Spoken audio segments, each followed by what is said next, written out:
money. You swindler. Thinking of selling the factory and dodging debts? Huh. Damn you. Tay up. Over 50 people poured into the office, surrounding Don Chang'an, making a chaotic and intense, like a boiling pot of water. Don Chang'an's face turned pale, and he trembled behind his desk, being jostled and pushed by the debtors. Stop. Quiet down. Can you please give me a bit more time? Don Chang'an shouted at the top of his lungs, trying to calm the crowd. But how could these people believe him after he kept them in the dark about the sale of the factory? Damn. Stop lying. It's been days. It's been months. I've been holding on to your invoices for a year without cashing them. Damn it. Yes. He treats us like fools. Damn it. If you don't give us money today, I'll tear down your factory. You son of a b**********. If you don't cough up the money now, our bosses will tear you apart bone by bone. Damn. Anger flared among the crowd, and some were already rolling up their sleeves preparing to take physical action, demanding he pay up on the spot. Suddenly, another group of people rushed in through the door, all dressed in black suits. Leading them was Luo Xian. Everyone, calm down. Can I say a few words first? Luo Xian's gentle voice sounded amidst the chaos, standing out starkly amidst the clamor. The suppliers turned around in surprise to look at him, noticing that the people with Luo Xian were all dressed formally, exuding a strong presence, temporarily quieting the room. Don Chang'an, seeing Luo Xian, thought he was there to help and hurriedly approached him, saying, Director Luo, listen to my explanation. Please listen to my explanation. But before he could finish speaking, Luo Xian raised his hand to interrupt. Heh. Mr. Don, there's no need for words. The situation is clear now, isn't it? Luo Xian pushed his glasses up, speaking in a cold voice, with so many hidden debts at the Yangfen shipyard, intentionally concealed from Zifeng Group, it constitutes a major breach of contract. Now, on behalf of Zifeng Group, I am officially suing you for breach of contract, violating Article 8 and Section 52 of the agreement. The Yangfen shipyard must compensate Zifeng Group for all the costs incurred in preparation for the acquisition and prioritize debt repayment as agreed in the contract. Mr. Don, you will bear all legal responsibilities for the failed acquisition. Don Chang'an stood there thunderstruck, frozen on the spot. Is there such a clause? No, Director Luo. Please give me a chance to explain. Let me explain. Director Luo. Don Chang'an's face turned pale as he desperately grabbed Luo Xian's arm, pleading. Luo Xian raised his arm to shake off Don Chang'an's hand and then smiled, saying, Mr. Don, from this moment on, don't call me Director Luo, call me plaintiff. From now on, I am the plaintiff, and you are the defendant. Oh wait, you are the defendant of so many people. Luo Xian shrugged and smiled. Don Chang'an was dumbfounded. He didn't expect Luo Xian to be so decisive and ruthless. He looked at Luo Xian's indifferent face and suddenly a terrifying thought flashed in his mind. You surnamed Luo, did you trick me? Are you intentionally trying to trick me? In that moment, it dawned on him. Luo Xian had been setting him up ever since Yifan agreed to sign the contract. Luo Xian smiled and said, Don't spread rumors, Dong boss, or else I will charge you with defamation. Luo Xian, Damn it, is it Yi's surname trying to get at me? Don Qiamong roared in anger as he grabbed Luo Xiang's collar, questioning harshly. But the next moment, security personnel from Shifeng Security Company rushed forward, firmly restraining him and lifting him up. Let go of me. Let go of me. Yifeng. Luo Xiang. I will destroy you both. Don Qiamong struggled desperately, like a mad trapped beast, glaring at Luo Xiang, as if wanting to devour him alive. Straightening his clothes, Luo Xiang calmly said, "Very well, it seems like you won't be coming out of prison in this lifetime. Don Qiamong, I'll tell you one thing, create trouble for yourself, and you cannot live. The rest of your life will be spent peacefully inside." A hint of despair and fear filled Don Qiamong's eyes. The legal department of Shifeng Group was truly like a devil, a demon. He struggled frantically, shouting angrily, "Luo Xiang, no, General Luo. Let's talk. Give me another chance." Amidst the flashing cameras from the reporters, two policemen in uniform walked over. "Don Qiamong, you are suspected of a series of economic crimes, contract fraud. Come with us." The staff of Shifeng Security Company released him, and Don Qiamong collapsed to the ground, eyes full of despair. As he watched his hands being handcuffed, he felt like he was in an icy hell. It was over. Everything was over. Meanwhile, in the offices of the Baiyun district, in Zheng Daocheng's office, Zheng Daocheng was busy working at his desk when a knock sounded at the door. "Come in," Zheng Daocheng called without looking up. His secretary Lu Song pushed open the door and hurried in, looking flustered. "Leader, something has happened, something big." Zheng Daocheng finally raised his head upon hearing this, displeased. "Why are you panicking? As long as I'm here, nothing major can happen. Just tell me what's going on." Lu Song glanced at the door, then walked to Zheng Daocheng's side and whispered a few words in his ear. Smack! Zheng Daocheng suddenly slammed his hand on the desk, shocked. "What? You said what? Don Qiamong has been arrested?" Lu Song quickly lowered his voice and said, "Yes, I just got the news too. Yanfen Shipyard is being heavily pursued by creditors and also faces a major breach of contract lawsuit from Shifeng Group. They are holding Don Qiamong accountable. To prevent Don Qiamong from escaping, the police detained him on the spot." Zheng Daocheng was dumbfounded upon hearing this news. He hadn't expected that within just a few days, Don Qiamong would end up like this. Shifeng Group, it must be that brat's surname Ji. Zheng Daocheng slammed the table in anger, feeling he had been played by Yifeng.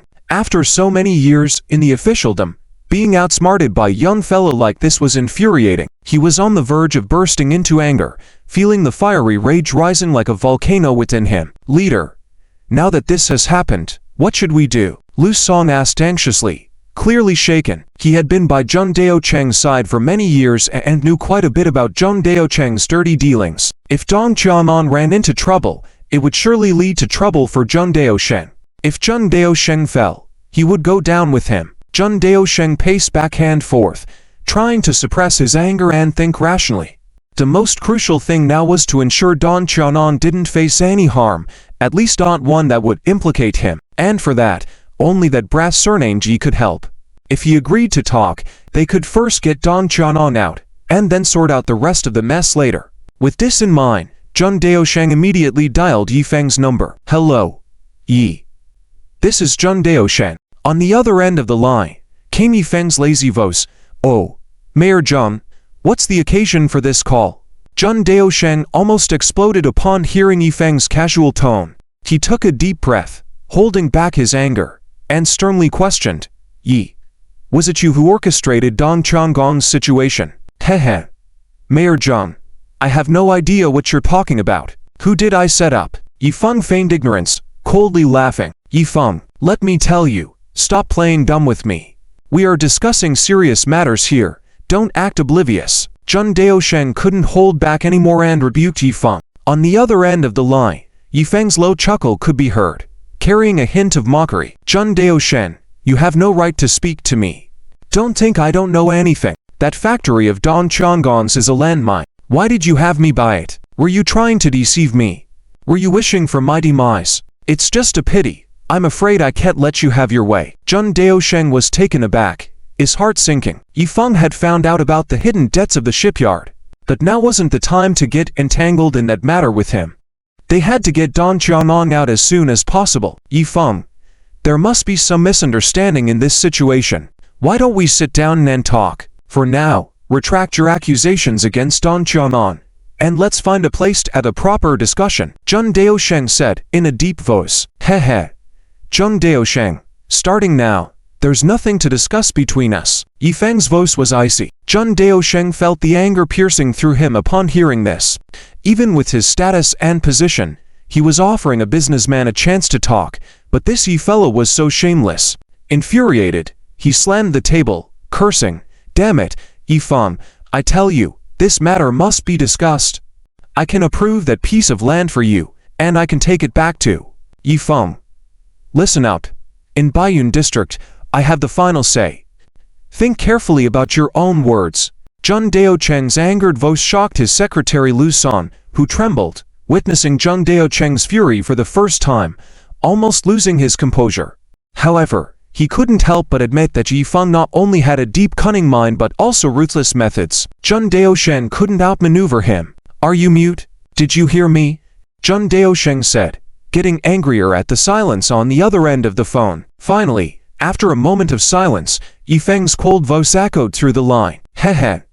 Zheng Daosheng, have you considered who gave you the power? Do you dare threaten me? Yifeng, do not stir up trouble, but if someone wants to mess with me, I won't back down. Those who want to mess with me will surely die before me. Let me tell you, Don Qianlong is finished. Next, it's your turn. Asterisk.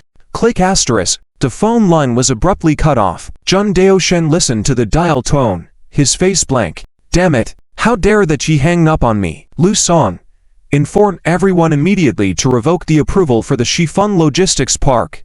Also, contact the Municipal Bureau. I want to meet with them. Don Qianlong must be rescued, no matter what." Zheng Daosheng stood with his hands on his hips, his face filled with anger, ordering Lu San. Lu San nodded vigorously. "Yes, leader, I will go do that now." Just as he turned around, he saw the office door being pushed open, and a group of men in black uniforms entered. A middle-aged man with a stern face led the group as they walked into the office. Zheng Daosheng, seeing them, was taken aback, asking in confusion, "Who are you people?" But as he saw the badges pinned to their chests, he felt a chill creep down his spine. The leading middle-aged man with a square face stepped forward, showing his credentials, and sternly said, "Zheng Daosheng, regarding the case of Don Qianlong and your personal financial matters, we need your cooperation for an investigation. Come with us." Chapter 409. The entire market in Guangzhou was in turmoil, and Zheng Daocheng's head was buzzing. Completely blank, he stood there stunned for a while before coming back to his senses. Something big had really happened, because Don Qianlong might implicate himself. His face turned pale all of a sudden. "What do you mean by this? Are you saying I have financial problems? Nonsense, pure nonsense. I will protest to the higher-ups." "Protest!" Zheng Daosheng shouted, unwillingly. The middle-aged man with a square face remained composed and said calmly, "Whether it is nonsense or not, we need to investigate to find out. I hope you don't obstruct our investigation process. Take him away." Two men in black uniforms walked over, one on each side, and grabbed him, taking him away directly. Zheng Daosheng was truly flustered this time, and he hurriedly shouted, Wait, I need to instruct my secretary on some work." The middle-aged man with a square face waved his hand, and the two men stopped, letting him go. Zheng Daosheng quickly walked up to Lu San, whispering, "Let others in other departments and law know. Tell them that I am busy with other matters during this period of time. Ask them to take care of the work more, not to delay everyone's work. The projects that need to be pushed forward should continue to be pushed forward." Lu Song naturally understood who Lao were referred to. It was Wu's family. Yes, leader, I understand. Lu Song nodded heavily. "All right, you've given your instructions, now go." The middle-aged man with the square face said sternly. The two workers wanted to continue escorting Zheng Daosheng, but he shook off their hands. Zheng Daosheng looked grim and said, "Don't drag me, I can walk on my own." In the eyes of everyone, Zheng Daosheng had a deadpan expression, dragging his heavy body and walking step by step out of the office. The news of Zheng Daosheng being taken away for investigation spread like a terrifying hurricane throughout the political and business circles of Guangzhou on the same day, causing an uproar. In the Tian district office, Lian Bang hurried back to his office, where Di Yinghua was already waiting for him. Leader, I heard that Zhang, the district chief of Baiyun district. Di Yinghua was interrupted by Lian Bang before he could finish speaking. I already know. Lao Di, let me ask you, do you know the inside story of this matter? Lian Bang stared at him seriously. Leader, how would I know the inside story? I really don't know anything. Di Yinghua pretended to be innocent, spreading his hands helplessly. Lian Bang stared straight at him, slammed the table suddenly, and shouted, You don't know. The matter with Zhang Daoshen is related to Zifeng Corporation, and you don't know the inside story?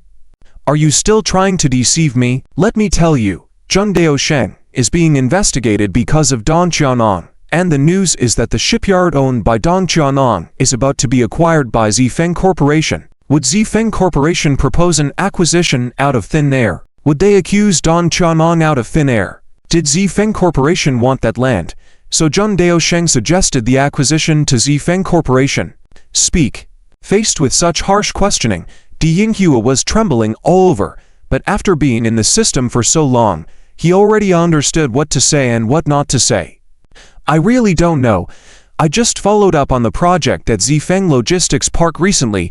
How would I know what District Chief Zhang and President Yi discussed?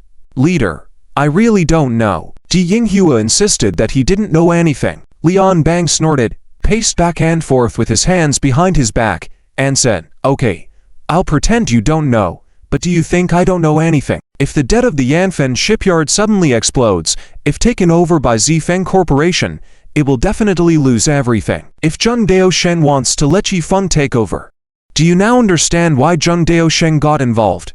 Di Yinghua carefully thought it over and instantly broke out in cold sweat. In other words, the entire incident, taking down Dong Qianan and Zhang Daoshen, was orchestrated by Yifeng. Such a vicious method. What a ruthless and cunning young man. He gritted his teeth, lowered his head, and kept silent, thinking that as long as he pretended not to know anything, he would be safe. Sometimes, the more you know, the more dangerous it is. I also don't know why District Chief Zhang is being investigated. I only overheard colleagues in the department talking about it later, and I only understood that something had happened. Leader, everything I say is true. Di Yinghua pleaded earnestly. Lian Bang waved his hand. Hunt, I'll let you assist Zifeng Corporation in the process. If there is anything you need to report, especially communicate more with President Yi Sai. You didn't know about such a big thing. I am disappointed in you, but forget it. If you don't know, I won't blame you. From now on, remember, you must cooperate more with President Yi's work. Smoothly advance the logistics park project. Don't mess up. Report to me promptly in case of any situation. Out. Yes, leader. I understand. I will definitely cooperate actively with President Yi's work and report promptly in the future. Di Yinghua wiped off the cold sweat from his forehead, replying. Lian Bang, with his hands behind his back, walked to the window, his face solemn, muttering, Guangzhou has produced a Yifeng, almost turning everything upside down. He understood very well that a big event like this, bringing down a district chief, was definitely the work of Yifeng. Dealing with such a young man, one had to maintain a sense of awe. In the afternoon, in the main building of a Guangzhou unit, Ji Bowen had just woken up from his nap, washed his face with cold water, and was about to get back to work. At this moment, his secretary Bu Zui knocked on the door and came in with some documents. Leader, the preliminary information on Zhang Daoshen is out. Please take a look. Okay, you can put it down. Ji Bowen nodded, sat down, but didn't bother to look at the documents. Bu Zui asked in confusion, Leader, aren't you going to take a look? Heh. There's nothing interesting to see. I know what kind of person Zhang Daoshen is. He is unlikely to make a mistake. Ji Bowen shook his head and smiled. Bu Zui hesitated for a moment and said, Leader, now the whole city of Guangzhou is in turmoil because of Zhang Daosheng's situation. There are all kinds of rumors within the government, and some say it's because you are dissatisfied with Zhang Daoshen. I was never satisfied with him in the first place. There's nothing more to say. Ji Bowen was straightforward and open. I can't get involved in the matter at Zifeng Logistics Park. Let Yi handle it. It's the right thing to do. Zhang Daoshen is a black sheep in our team. The more we can rid ourselves of them, the better. I can't do it myself, and I'm ashamed. But she can do it, and that makes me happy. Du Zui smiled helplessly and said, Leader, that's true, but this incident has brought a lot of attention to Zifeng Corporation. Ji Bowen glared at him and said, I know what you mean. Whether it has attracted attention or not, as long as we do our job peacefully and contribute to the people of Guangzhou, that's all that matters. As long as I'm here, no one can touch him. This time, I owe him 2 favors. Du Zui was taken aback. He didn't expect the leader to protect Yi to this extent. It seemed that Yi had a significant place in a leader's heart. Xiaobu, contact Yi Feng and see when he's available. I'd like to invite him to have dinner at home. I'm not used to the meals at the 5-star restaurants outside. It's more comfortable to eat at home. Ask him when he's available. Ji Bowen tapped the table and instructed. Du Zui was shocked. Rarely did the leader invite businessmen to his home for dinner. The relationship seemed to be quite profound. Wait a minute, the leader wants to show something to someone else. He instantly understood Ji Bowen's intentions and quickly nodded.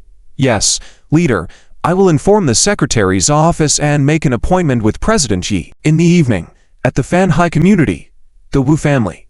Wu Lan was anxiously waiting downstairs in the community, pacing back and forth, visibly worried. Suddenly, 5 cars approached her from a distance and stopped in front of her one by one. A group of men in black suits got out of the cars and opened the car door of a limousine, from which Wu Hai, leaning on a cane, stepped out. Dad, brother-in-law is in trouble.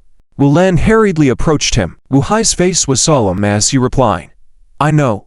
Lao Ju has already informed me. Dad, what should we do? Brother-in-law, he has quite a few business dealings with our family. If he gets into trouble, will it affect us? Wu Lan was concerned. Wu Hai, leaning on his cane, walked step by step to her side and said calmly, Don't worry, he won't affect the Wu family.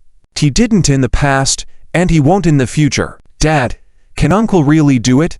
He has a lot of our things in his hands. Wu Lan asked anxiously. The Wu family thrived in logistics transportation, mainly by shipping. They were known as the Ship King of the city and their success stemmed from various connections, some of which involved shady dealings for personal gain. Zheng Daochen's rise to the position of district chief was also supported by the Wu family. It was a mutual exchange of benefits, with Zheng Daosheng providing advantages to the Wu family in return. If these dealings were never looked into, it was fine. But if an investigation were to occur, the Wu family could face serious trouble. Dang. Wu Hai slammed his palm heavily, glaring at her. You may not understand your uncle, but I do. I said he won't do it, and he won't. Wu Lan bit her lip and said, But, even if he doesn't say anything, what if the police start their own investigation? Wu Hai sighed deeply and whispered, That's why he has to remain silent forever. That way, he'll never betray the Wu family. Not only for the sake of the Wu family, but also for those above him. He only has one path, to remain silent forever. Wu Lan shuddered upon hearing this. It was only at that moment that she truly understood her father's intentions. I will go see him tomorrow night, Wu Hai's hoarse voice said as he shuffled into the building's lobby. The next night at 11 o'clock, in front of a self-built house in the urban village, a black Toyota car drove up from a distance. The narrow village roads had no streetlights, and only the car's headlights pierced through the darkness. The black Toyota stopped in front of the house. A man in a suit came out from the passenger side and quickly opened the trunk. Chief Zheng, we are here. Zheng Daosheng stepped out of the car. His once neatly combed hair was now disheveled, showing signs of fatigue and lost vigor in his eyes. Chief Zheng, the old man is waiting for you upstairs. The man in the suit bowed. I know, Zheng Daosheng nodded, dragging his weary body into the seemingly ordinary self-built house. The house had a total of 5 floors, with many construction materials stored inside, indicating that the main structure had just been completed and renovation was yet to begin. The man in the suit followed behind Zheng Daosheng with a flashlight, guiding him up the stairs. Soon, Zheng Daosheng reached the rooftop on the 5th floor where an old man was standing with his back facing him. Come. The old man turned around to face him. Greetings, sir. Zheng Daosheng approached Wu Hai respectfully and bowed. Wu Hai, leaning on a cane, walked over to Zheng Daosheng and patted his shoulder, whispering, You've worked hard inside. Zheng Daosheng revealed a hopeless smile and said subtly, It's not so much about the hardship, it's just that my career It's over. He had climbed tirelessly for over 20 years to reach his current position. The future looked bright, with a chance of promotion to a higher rank within the province if everything went smoothly. But now, everything seemed like an illusion, all gone within a day. Wuhai patted his shoulder again, comforting him. One should enjoy the glory in one's lifetime. Those above are also concerned about your situation. Zheng Daocheng's expression stiffened, and he quickly said, Sir, I didn't say anything inside. I swear, I'm not that kind of person. You know that. Wuhai smiled reassuringly. I know, I have not misjudged you. However, the situation has changed now. They have searched your house. Fortunately, I had already packed out everything. Zheng Daocheng's face turned pale. Not only did someone want to investigate him, but they also wanted to drag out the Wu family. Was it that kid with the last name Yi who noticed? Zheng Daocheng asked in a deep voice. As your family's son-in-law, many people know about this matter, including that Yi's surname fellow, Wuhai said calmly. Zheng Daocheng furiously kicked a wooden board on the ground and shouted, Damn it, that Yi Feng, sir. I can't accept this. I can't accept it. Wuhai's eyes darkened as he uttered coldly, Yi Feng will pay a price sooner or later. Feng Zi died because of him, adding to an already long list of grievances. Zheng Daocheng clenched his fists tightly, his voice filled with anger. Sir, Yi Feng must die. He must die to ease my hatred. Wuhai gazed at him for a long moment before sighing softly. He will. It's just a pity for you. Now, the police and those above are already keeping an eye on you. Do you know what to do? Zheng Daocheng's face turned even paler at these words. After a long moment of silence, he gave a resigned smile. Sir, I understand. I was mentally prepared for this when I came here tonight. Since my downfall, my fate is no longer in my hands. Wuhai sighed and patted his shoulder before walking away, preparing to head downstairs. Sir, please take care of my wife and children. Wuhai didn't look back, his voice pleading. Even without you saying it, I will do just that. Rest assured, Wuhai said as he quivered, making his way down the stairs. The man in the suit assisted Wuhai downstairs, and as they got to the bottom, Wuhai got into the car, his hands gripping the cane trembling slightly. Let's go. Yes, sir. The black Toyota drove away from the self-built house. Just as the car had driven some distance, a dark figure descended from above, landing heavily on the concrete ground. A loud thud echoed as the figure hit the ground, blood splattering. In the dim light, the blood spread like a spider web, seeping into the surroundings. The next morning, Yi Feng arrived at the company early in the morning. Taking advantage of the upcoming school break, he dealt with matters at the West Maple Logistics Park. The West Maple Logistics Park was the first step in the self-operated logistics of West Maple e-commerce. By establishing a local warehouse, the model could expand to major cities along the coastal line, such as Beijing, Shanghai, Shenzhen, and Hangzhou. With the support of the basic logistics, this would be the strongest competitive advantage of West Maple e-commerce. The West Maple Logistics Park included warehousing, picking, shipping, and cargo handling, requiring a significant investment in facilities. According to the plan, a minimum of 280 million yuan would need to be invested within 2 years. With such a substantial investment, Yi Feng had to personally oversee it and ensure financial planning was in line with the West Maple Group's resources. As he typed away on his keyboard, a knock sounded at the door. Come in. Yi Feng stopped typing and turned to look. The door opened and Wang Tai stuck his head in, smiling at Yi Feng. Yi Feng, so early. What's up? Anything you need? Yi Feng asked with a smile. Oh, Yi Feng, I bought some snacks from Dingfeng Tower for you. Do you want it? Wang Tai held a bag of breakfast, running up to Yi Feng and placing it on his desk. Yi Feng gave him a side glance, seeing through his intentions. No need to bring gifts without reason. Come on, what do you want? Hey. Yi Feng, you know me too well. I want to ask for half a day off this afternoon, to accompany Jia to the park. I promised her we would go on the weekend, but I was busy with logistics park matters last weekend and delayed it. Wang Tai scratched his head in embarrassment. Yi Feng chuckled. Tai, you're the head of a branch company.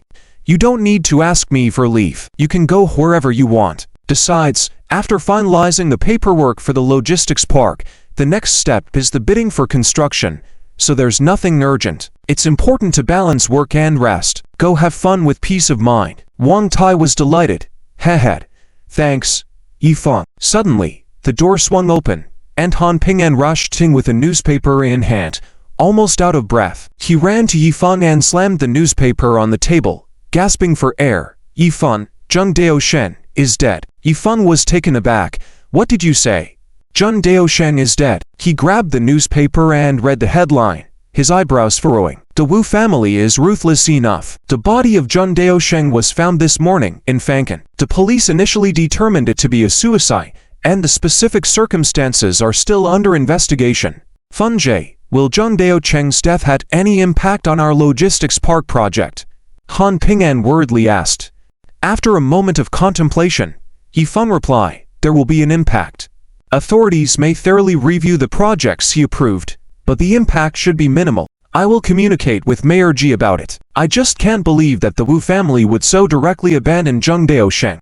I was actually thinking of taking advantage of this opportunity to directly expose the Wu family, to prevent future troubles, but now with Zheng Daosheng's death, it's probably not possible. TSK, the gecko sheds its tail to survive. Wuhai is quite capable of pulling something like this off. Wang Tai was also shocked by this news, hesitated for a while, and then exclaimed, Funjie, are you saying this was Wuhai's doing? Yifan coldly chuckled. If it wasn't him, who else could influence Zheng Daosheng? The water in this matter is probably quite deep. Zheng Daosheng's death caught Yifan by surprise, but at the same time, it deepened his wariness of the Wu family. Wuhai, the boat king of Guan City, was truly not an easy character to deal with. Funjie, should we continue digging from Don Chang'an Sai? Han Ping'an inquired. Yifan shook his head and said, Don Chang'an is just a small pawn. While he could influence Zheng Daoshen, he can't touch the Wu family. This matter requires careful consideration. You all don't need to worry too much about these matters. I'll have Bingjie watch over it. Next week is the group's annual meeting. Each subsidiary should organize their accounts and projects. I want to see them before the meeting. Seeing Yifan so composed, Han Ping'an also felt reassured. Yifan was now the unshakable pillar of the entire Shifan group. With him around, everyone had peace of mind. Yes, Funjie, I will get it organized in the next couple of days, Han Ping'an responded. Wang Tai also patted his chest and said with a smile, Funjie, rest assured, I'll make sure the mission is completed. A week later, on January 21, 2001, just 3 days before the new year. That morning at 7 o'clock, Sai Tongming, as usual, got up on time, brushed his teeth and washed up. Husband, come have breakfast. His wife Zhuan Qiyun called out from the dining room. After washing his face, Sai Tongming smiled and said, all right, I'm coming. He walked into the dining room and saw his wife had already prepared a delicious breakfast for him, egg sandwich and rice noodle rolls with minced meat, and a glass of milk. Ha ha, my wife is so good. Sai Tongming walked up behind his wife, affectionately hugged her from behind, and planted a kiss on her cheek. Blushing, Zhuan Qiyun gave him a disdainful look and said, hey, what are you doing? We're an old married couple. Ha ha, who says old married couples can't be affectionate? Sai Tongming chuckled and kissed her cheek again. Turning around, Zhuan Qiyun eyed him curiously and asked, what's gotten into you today? Why are you so happy?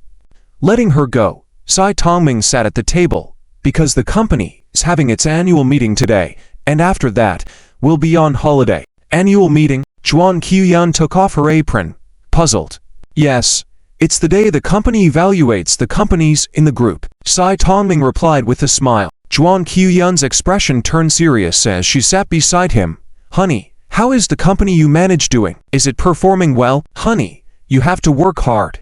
The company treats us well. Your current income is many times more than before. Don't disappoint your boss. I heard that the jobs at Shifan Group in Guan City are highly sought after. Many people can't get in even if they break their heads. You have to appreciate it.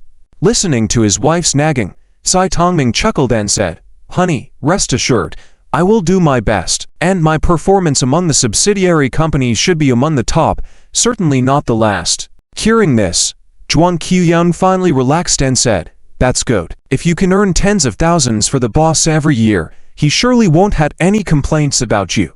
Sai Tongming's face twisted in an odd expression as he laughed. Tens of thousands, honey. Well, I haven't discussed work with you much.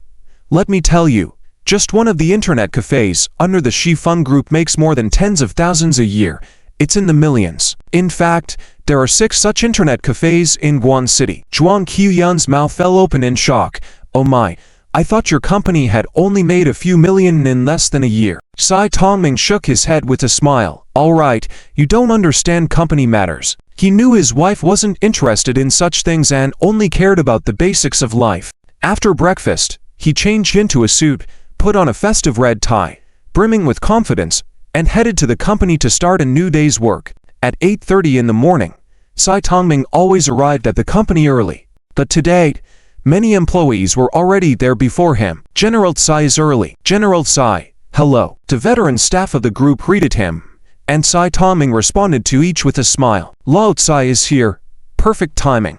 Let's put our things away and go welcome General Yi. I heard General Wan say that General Yi will be arriving soon. Zhang Lei, the general manager of Shifeng Technology, called out. All right, let's go together. Let me put my bag away first. Sai Tongming smiled and hurried to put his stuff away, then followed Zhang Lei to the entrance to wait. Shifeng Group on the 30th, 31st, and 32nd floors of the Tian CBD building. The group's office was on the 30th floor. The entrance lobby was spacious and bright. When Sai Tongming and Zhang Lei arrived, many senior executives had gathered in the lobby. General Wan, General Han. Sai Tongming greeted Wang Tai and Han Ping'an. Ha ha. Lao Tsai, good lad. Today it's your e-commerce company's time to shine, right? You can't hide it from me. I can tell right away. You've been doing well recently, Wang Tai gleefully said, and Levy punched him on the chest, his words tinged with some envy. Sai Tongming modestly replied, oh, it's just riding the waves, and with General Yi and everyone's full support, I'm just doing my best. I've been so busy lately. All right, if you can't handle it, I can apply to switch places with you. Let me bear this pain for you. Hehe. Wang Tai teased. Sai Tongming laughed. General Wan, don't kid around. As they chatted, someone shouted from the door. General Yi is here. Hello, General Yi.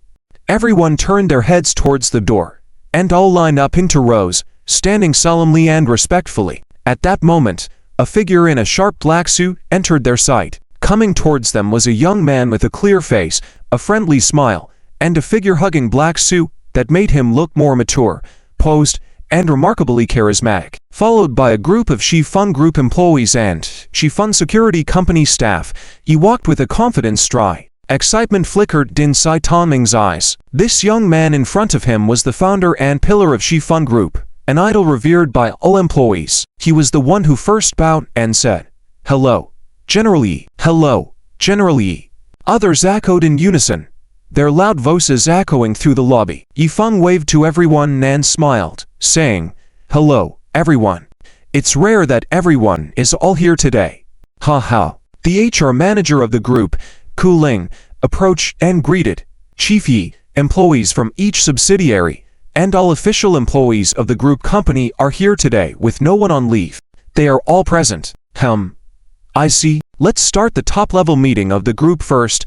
Yifeng nodded and smiled. 30 minutes later, in the group company's conference room, Yifeng sat at the head, with the responsible and deputy heads of subsidiaries such as Shifeng Technology, Shifeng E-Commerce, Shifeng Esports, Shifeng Electronics, and all department managers of the group company, all present. All the top executives' eyes were fixed on Yifeng, waiting for him to speak. Yifeng scanned the room, smiled, and said, today is the group's year-end general meeting. Let's start with a high-level meeting. Although I have already reviewed the financial reports and annual reports you submitted, today each subsidiary will provide a brief summary of their work for everyone's understanding. First, let's hear from Han, the head of Shifeng Esports. Han Ping'an stood up, bowed to Yifeng, and solemnly reported, Shifeng Esports mainly operates internet cafes. After acquiring Noxon internet cafes, we now have a total of 6 internet cafes with varying numbers of computers. The 3 main stores have a total of 600 computers. All 6 stores generate a monthly revenue of 1.03 million each, totaling 6.18 million per month. After deducting operational and personnel costs, the monthly net profit for Shifeng Esports reaches 320,000, totaling 1.92 million. Based on the current profitability, Shifeng Esports plans to apply for a 30 million loan from the Guan Market Development Bank in the first quarter of next year. With our own funds, we aim to actively expand by investing in 20 large-scale chain internet cafes in major cities like Beijing, Shanghai, Shenzhen, and Hangzhou, with 5 prime locations secure in Beijing and Shanghai. Operations will commence gradually in the early year. Once stability is achieved in various locations, we plan to invest in 200 to 300 new stores in the second, third, and fourth quarters of next year, expanding to core areas of first and second-tier cities. After Han Ping'an presented, there was a round of enthusiastic applause at the meeting. Wang Tai excitedly exclaimed, "Han, you're amazing." Yifan expressed his satisfaction. "I've gone through your report. Your goals are clear. The internet cafe business is in its golden age for the next decade. Your hard work will pay off. If you encounter any difficulties, don't worry. Remember, I will always support you." Encouraged by Yifeng's words, Han Ping'an nodded with determination. "Yes, Chief Yi." Yifeng gestured for him to sit down and addressed Wang Tai. "Next up is Shifeng Electronics." Wang Tai quickly stood up, greeted Yifeng, and began his report on Shifeng Electronics business. At 9 p.m., Yifeng was in the office, tapping on the keyboard, concentrated on writing the detailed operational rules for the logistics park. He was so engrossed in his work that he lost track of time. After completing the document, he finally heaved a sigh of relief and wearily leaned back in his boss's chair. Finally got it done.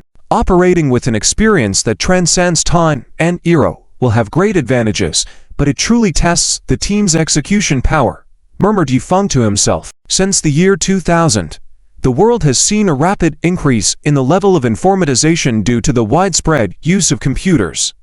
Halfway into the era of informatization, every industry will undergo intense informatization revolutions. Backed by informatization, the production, manufacturing, and distribution of goods have reached unprecedented heights. Yifeng set the tone for the logistics park Kanzifen Logistics by focusing on informatization as the foundation, including an informatized warehouse system, logistics system, distribution system, etc., striving to achieve an internationally leading level from the very beginning. Knock, knock, knock. The door interrupted Yifeng's thoughts. "Come in," Yifeng said with his eyes closed, rubbing his sore forehead. The door creaked open, followed by light footsteps. "Stinky Fun, you're still working so late?" A crisp and sweet voice echoed. Yifeng opened his eyes and saw a lovely lady in front of him. Her sweet smile was truly healing, as if it could sweep away all his fatigue of the day. "Zixi, why are you here?" Yifeng sat up straight, staring at her intently. Gu Muxi pouted, crossed her arms, and walked to his side, giving him a shoulder massage. "I missed you. Stinky Feng, did you miss me?" she said with a tone that was almost like a sweet little cat, making Yifeng chuckle. Let me think about it first," Yifeng said. Gu Muxi made a pouting face. "Ouch, Muxi, are you trying to break my bones?" "Hey, making you think for a bit. HMPH. Dig sister, can you let go now?" "Nope."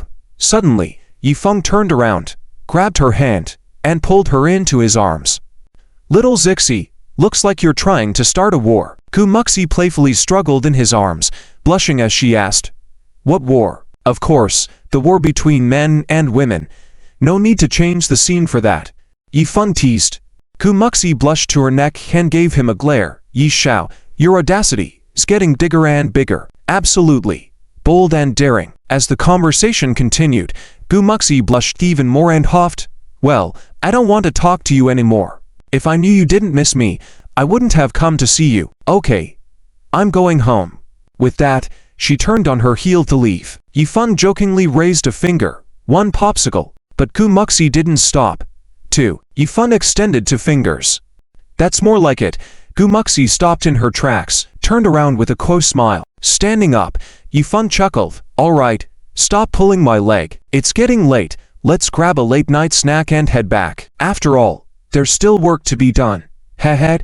Gu Muxi bounced over to Yifeng, linked her arm with his, and sweetly said, "Let's go, Yi Shao, for a late-night snack." The two of them walked downstairs. The street lamps were bright, but due to the chill of the night, there were not many pedestrians on the road. Gu Muxi held onto his arm as they strolled along the quiet streets of the night, looking content with Yifeng by her side. It was such a peaceful and dreamlike moment, she couldn't help but reach out and pinch him gently. Yifeng winced, Ouch, Zixi. What are you doing? Gumuxi chuckled and said, just wanted to see if I'm dreaming. Yifeng was speechless and Gumuxi quipped, then pinch yourself. Why pinch me? Because pinching myself would hurt. Well, Gumuxi, you make a valid point. I'm at a loss for words. Hehe. Okay. Let's go quickly. My stomach is starting to growl. Gumuxi tugged at Yifeng's arm, urging them to move along. Shall we go? Yi shao, for a late night snack. Damn it. Stinky Fun, you tricked me again. What? When did I do that? Ha. Stinky Fun, do you want me to light a lamp in the toilet? Looking for trouble? I'll beat the crap out of you. Stop it. Take awful kanji is coming. Can we finish eating before fighting? Yifeng put on a defensive cross posture while Gumuxi grabbed his belt, and the two froze. Hey handsome guide. Pretty lady, to portions of pig awful kanji for you. Are you both practicing martial arts? The chubby boss brought the pig awful kanji and asked with a smile. Yes, practicing. Just practicing. Gumuxi blushed, withdrew her hand, and sat up straight, but she secretly glared at Yifeng. Yifeng pretended not to see and thanked the chubby boss. Boss.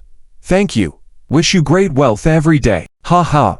As long as I can make money, that's good. Handsome guy. You're quite eloquent. The chubby boss happily said, then shook his head and left. When the boss moved a bit away, Gumuxi glared at Yifeng again, threatening, Stinky Fun, I'll deal with you when we get back tonight. Yifeng didn't show any weakness and puffed his chest out, saying, you think you can take me down? We'll see about that. Gumuxi blushed and snorted, that's not what I meant. Why do you think like that? You're so shameless.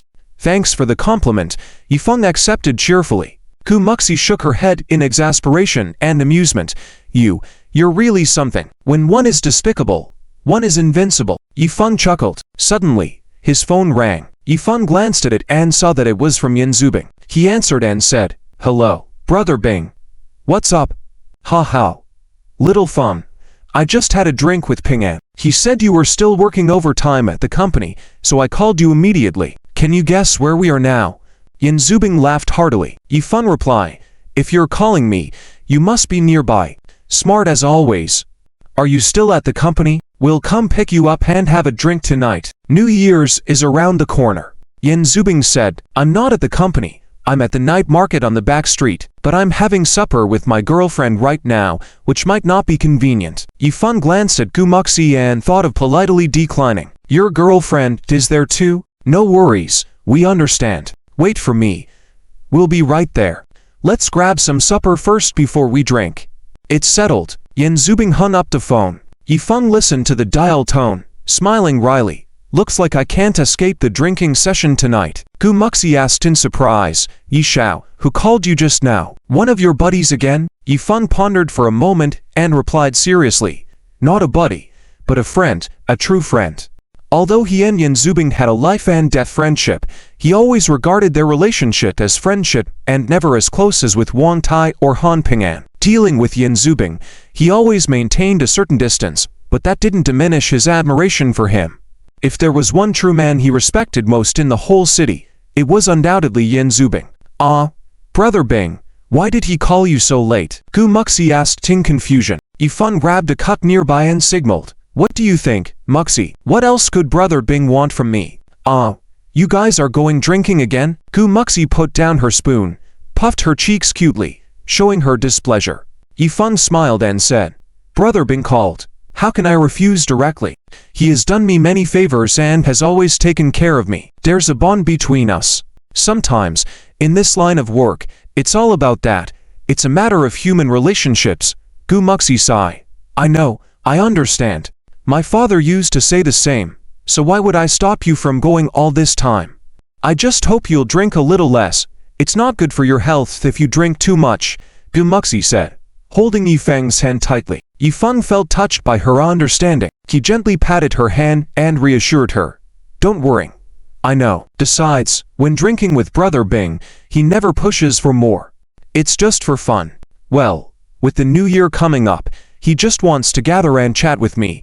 Gumuxi raised her chin proudly. That's fine, but I'll be by your side, keeping an eye on you. Yifeng smiled warmly and said, Good. You're already acting like a housewife. So what if I'm a housewife? What are you going to do about it? Gumuxi challenged. Yifeng clasped his hands together and surrendered, laughing. All right, you're the housewife. You're my big brother. You call the shots in this house. Are you satisfied now? I'll always follow your lead. Gumuxi smiled in contentment. That's more like it.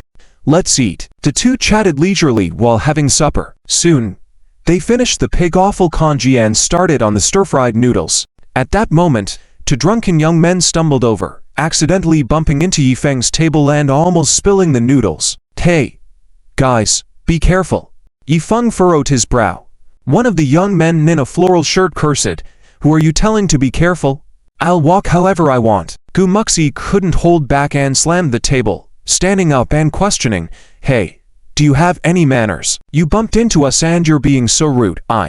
Yifeng quickly stood up and grabbed Gumuxi's hand, interrupting her, calm as he said. It's fine, Muxi, they're drunk. Don't argue with drunkards, it's not worth it. But the two young men had seen Gumuxi and instantly developed lecherous intentions, leering at her suggestively.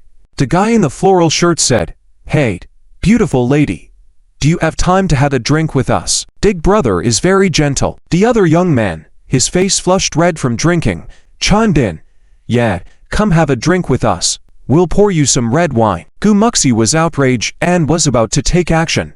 But Yifeng was ahead of her, kicking out first. Messing with me is one thing, but don't mess with my girlfriend. Yifeng warned coldly. He never picked fights, adhering to the principle of avoiding unnecessary conflicts, especially in business, where harmony was valued. But Gumuxi touched a nerve, and nobody could touch her, no matter who they were. Gumuxi was stunned, not expecting Yifeng, who seemed hesitant seconds ago, to act so decisively the next moment. Step back. Let me handle them. Move aside. You might get hurt.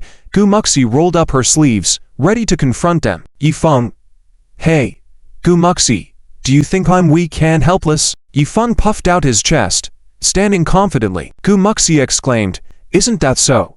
Yifeng, don't underestimate me like that.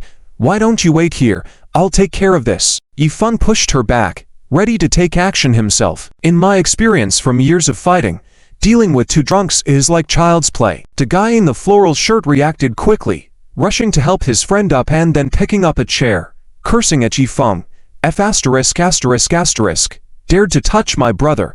You're dead. Beep. Suddenly, a loud car horn sounded, echoing through the entire night market. The guy in the floral shirt was startled by the sudden horn and instinctively turned to look. He saw several black sedans speeding towards them from one end of the night market street. There were about 7 or 8 black sedans, including Audis and Toyotas. The first sedan stopped next to the guy in the floral shirt. The back door opened, and a man in a navy blue suit, tall and robust, exuding a strong and imposing aura, walked out. This man had a sharp, imposing face, exuding dominance, and as soon as he appeared, he attracted numerous eyes around him. The guy in the floral shirt, holding the chair, was petrified when he saw this man, intimidated by his powerful aura, frozen in place. The man stared coldly at him and asked calmly, Kid, were you about to lay a hand on my brother? The guy in the floral shirt trembled at the mention of Yan Zubing. He had heard of Yan Zubing's reputation. Everyone in the city knew about him. The living king, Yan Zubing. This man was a legend, a super big shot. He never expected the man in front of him to be the infamous underworld figure, Yan Zubing. Why? Yan Zubing. Brother Bing. The guy in the floral shirt was visibly terrified and quickly put the chair down. Yan Zubing reached out, grabbed his collar, lifted him up as if pulling a little chick by the neck. Which hand were you going to use to strike my brother? The man in the floral shirt was so terrified that his legs were trembling, his face pale, and he was completely awake. Oh no. I didn't expect that guy earlier was actually the brother of Soldier Brother. Truly. I kicked the iron plate this time. No. It's the steel plate. Soldier Brother. I was wrong. The man in the floral shirt was on the verge of tears. Yan Zubing calmly said, I'm asking you, which hand do you want to use on my brother? At this moment, men wearing black coats emerged from the car one after another, rushing over with fierce and menacing expressions, about a dozen big men in dark clothes, creating a formidable lineup. The man in the floral shirt and his friend were surrounded by about a dozen people, staring intensely. The friend was so scared that he directly knelt on the ground, holding his head, not daring to move. Right? Oh no. Left? No. Right? None? I dare not. Woo woo. Soldier brother, I dare not. The man in the floral shirt started crying out, absolutely terrified. Yan Zubing shook his head and threw him to the ground. Coward. Dato, you take care of these 2 kids for me. Dighead, standing behind Yan Zubing, grinned. Heh. No problem. After speaking, he used both hands to grab the 2 youths by the back of their necks, dragged them out, pulled them into the alley, followed by sounds of screams and wails. Yan Zubing seemed not to have heard. Walked straight over to Yifeng, his previously stern face melting like snow and ice, warmly saying, "Ha ha, Sha Feng, am I not late? Funjie, are you okay?" Han Ping'an ran over, asking with concern. "I'm fine." Yifeng smiled. "Soldier brother, you're not late, just in time. Thank you." Yifeng expressed his gratitude to Yan Zubing. Yan Zubing chuckled then said, "It's nothing. I was busy drinking and had to relieve myself. Had to eat some snacks." Suddenly, he turned to look at Gumuxi next to Yifeng, his eyes lighting up, praising, "This must be sister-in-law. Good. Sha Fen, your girlfriend really suits you. I've only heard about her from my sister, a real beauty, even prettier in person." "Yes, my girlfriend, Gumuxi," Yifeng casually introduced. Gumuxi was meeting Yan Zubing in person for the first time. She had heard about him a lot from Yifeng, knowing that Yan Zubing was no ordinary person. "Heh. Brother Bing is great." Gumuxi greeted with a smile. Great, sister-in-law, it's nice to meet you. I don't have a gift for you on our first meeting. Not sure what you like, just bought a gold bracelet from a jewelry store on the way. Please accept it. Ha. Yan Zubing directly took out a shiny large gold bracelet from his pocket and handed it to Gumuxi. Gumuxi's eyes widened in surprise, shocked by the extravagant gift given on their first meeting. "Oh no, I can't, Brother Bing. This gift is too precious." Gumuxi politely declined, trying to return the gold bracelet. Yan Zubing waved his hand, with a mock-serious look. "Oh, sister-in-law, has Yan Zubing ever taken back a gift he gave?" asked Sha Fen. Yifeng smiled wryly and pulled Gumuxi back, saying to her, "Muxi, just accept it. Brother Bing's gift, once given, cannot be returned." Probably not many would dare return a gift from Yan Zubing in the entire Guanxi street. Gumuxi stuck out her tongue, feeling helpless. "Okay, thank you, Brother Bing." Yan Zubing rubbed his stomach, saying, "All right, let's stop standing around and chatting. Let's sit down with the brothers and have something to eat. Brothers, find a place to sit. Let's eat something." The 40 or so men hurried to find seats, scaring the customers at their original tables to quickly pay and leave. Who would eat with such a group of people? The fat boss holding a cigarette was also stunned, unsure of what to do. Yifeng called out to the fat boss, "Boss, serve them a portion of awful congee and stir-fried rice noodles. Put it on my tab." "Hey. Thanks General Yi. General Yi is awesome. Thanks for the treat, General Yi." Some people recognized Yifeng and started cheering. Yan Zubing joked, "Since General Yi is treating, eat your fill, order more if it's not enough. Don't be polite with him. Got it?" The place was filled with laughter and some called for more dishes. Yifeng generously said, "Sure, order more if you want, it's on me." Yan Zubing pulled Han Ping'an and Yifeng to sit at a table. Yifeng noticed that Han Ping'an was alone and curiously asked, "Ping'an, where's your girlfriend Shalu?" Han Ping'an felt a bit embarrassed at the question. "Ah, Funjie, Yanlu hasn't agreed yet. She's about to agree. I often see you two together. Just that you haven't made a move yet." Yifeng chuckled. Yan Zubing patted Han Ping'an's shoulder, shaking his head.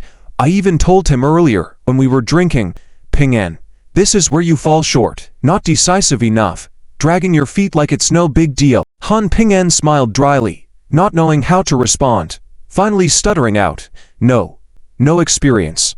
Yifeng and Gumuxi both burst out laughing. Gumuxi, still suppressing her laughter, said, "Ping'an, you look fearless doing everything else. Why are you so hesitant when it comes to relationships?" She teased while also poking fun at Yifeng. "You should learn a bit from Yishao. If not, ask him to share half of his thick skin with you. He's indeed thick-skinned." Yifeng laughed, saying, "Yes, learn from me. As long as the skin is thick enough, nothing is unattainable." Han Ping'an seemed to be contemplating seriously and nodded, saying, "All right, I'll give it a try next time." Yan Zubing took out a cigarette and handed the first one to Yifeng. Yifeng instinctively reached out to take it but felt the cold, piercing gaze beside him, turning to see Gumuxi staring at him. "Oh, I'm temporarily quitting smoking." Yifeng chuckled nervously. Yan Zubing laughed and teasingly said, "Oh, I see, our General Yi is quite disciplined. But having someone to tell you what to do is better than having no one, right?" After retracting his gaze, Yan Zubing gave Yifeng a meaningful look and said, "Shafan, come with me for a bit. I have something to talk to you about. Let's step aside." "All right, let's chat on the side." Yifeng agreed, getting up. Yan Zubing and Yifeng walked to a corner of the alley, their figures obscured by a signboard. Yan Zubing handed him a cigarette, smiling. "Well, at home, sometimes my wife doesn't allow me to smoke either, but when we're out, she can't control me." Yifeng was somewhat surprised. He had met Yan Zubing's wife Xia Yun a few times, and she appeared gentle and fragile, with a ladylike aura. He didn't expect that she could control Yan Zubing at home. Yifeng accepted the cigarette, saying, "I understand.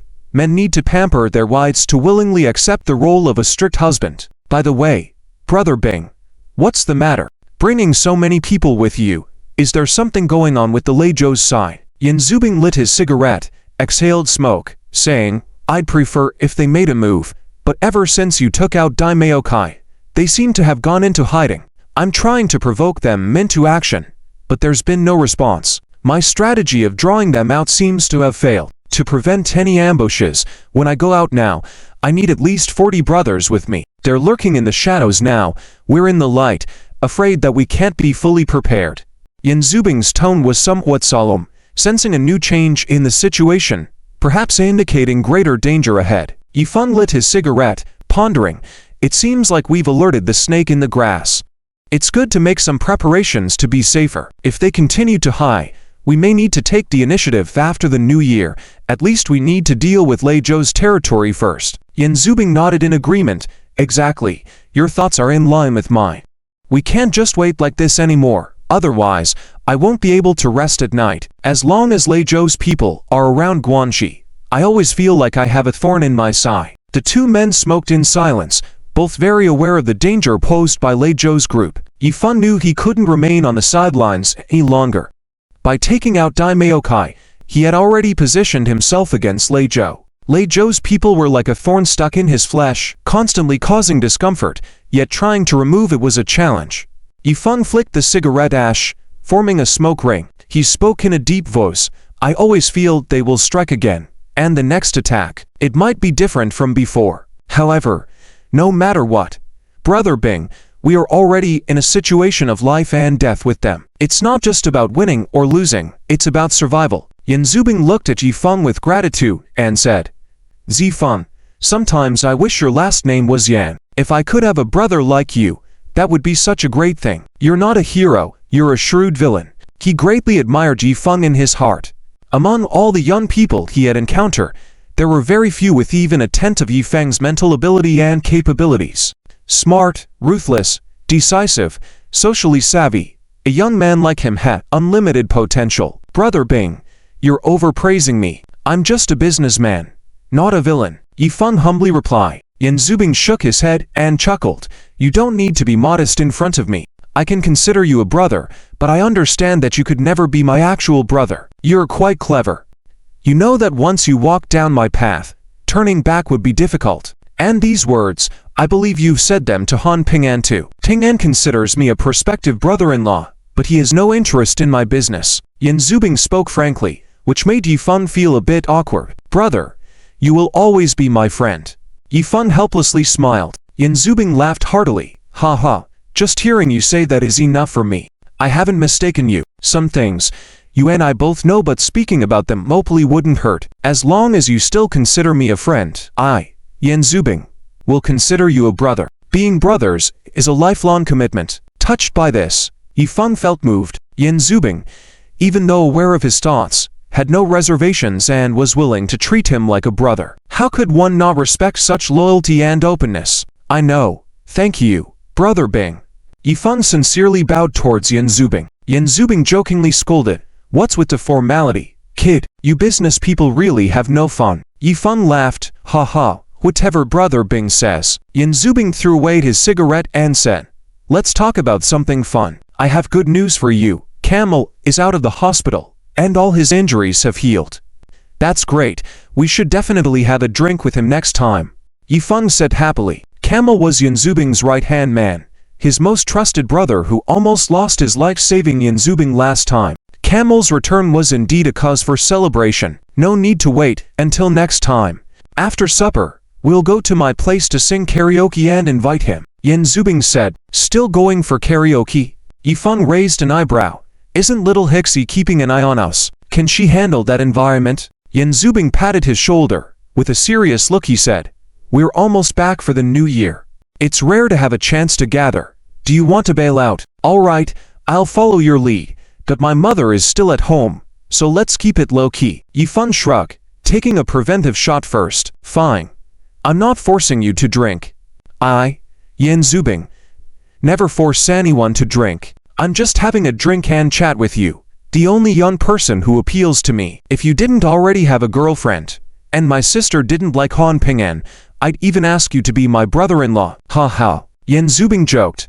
Yifeng replied, maybe next life then. My current 10 future lives are already spoken for by a certain lady. All right, Brother Bing, supper's here. Let's eat. To return to the late-night snack vendor. Just as Yifeng sat down, he was pinched by Gumuxi. Ouch. Why'd you do that? Yifeng grinned. Gumuxi hummed, sneaking off to smoke. Did you think I wouldn't notice? Caught red-handed. Yifeng chuckled. You caught me. By the way, after supper, Brother Bing invited me to go sing, so maybe you should head back first. Gumuxi grabbed his arm firmly and declared, no way. If I'm not there, you'll definitely drink too much, so I'm coming with you. Wherever you go, I'll follow. Gumuxi stated firmly. Yifeng sighed. I'm just concerned you won't feel comfortable in that setting. Singing, no big deal.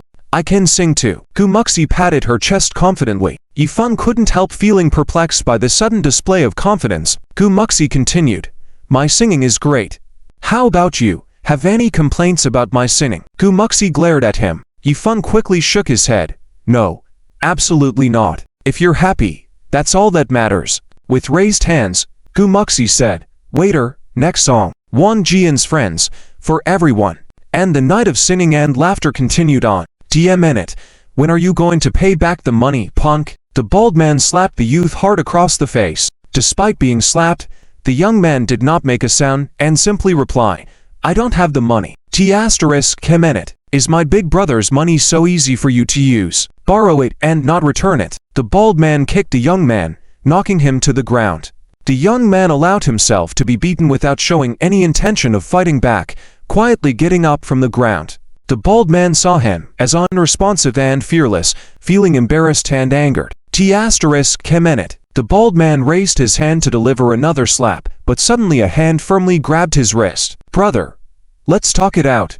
There's no need to resort to violence, Yifeng said calmly. The bald man looked at Yifeng in surprise, shook off his hand, and angrily asked, Minute, who are you?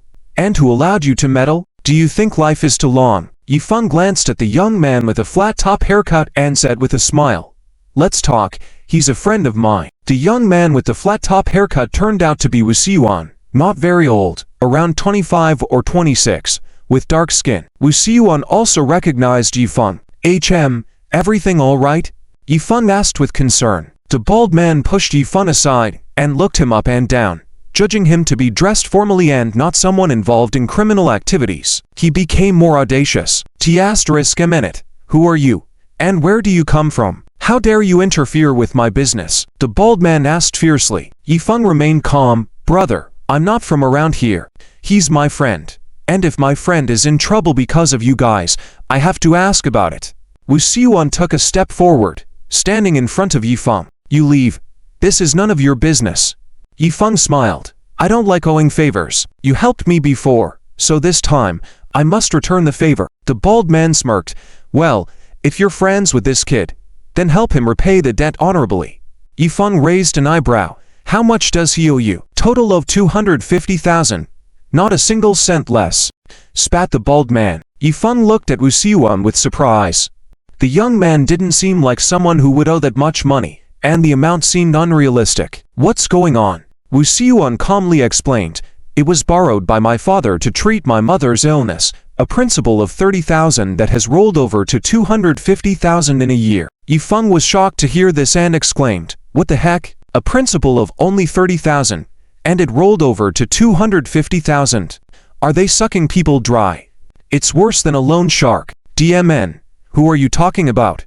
A man nearby pointed at Yifeng's nose and cursed. The bald man spoke coldly. What's it to you? Besides the interest, there are fines too. If you don't pay on time, you'll be fined. And if you don't pay at all, it will be 500,000 in 2 months. Yifeng shook his head. Brother, things shouldn't be done like this. You are pushing people into a corner.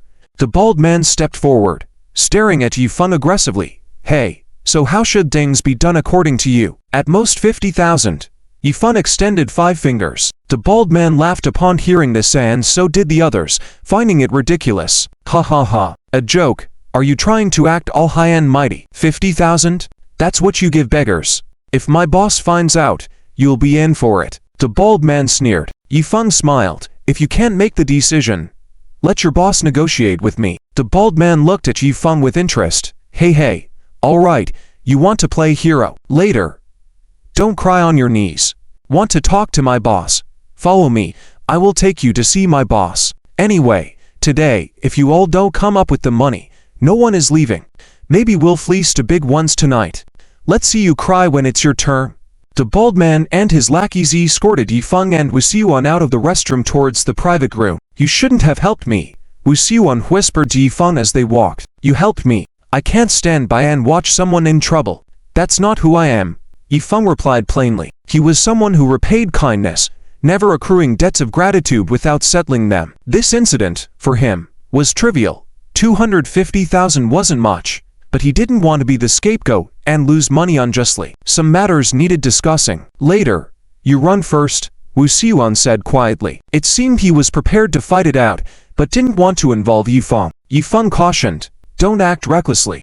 They have weapons, this time. Whatever happens, trust me. Wu Xiuan looked confused and slightly puzzled, but remained silent. Soon, they were brought to a luxurious private room, filled with smoke, where a dozen or so people were smoking and drinking. Some scantily clad women were accompanying them.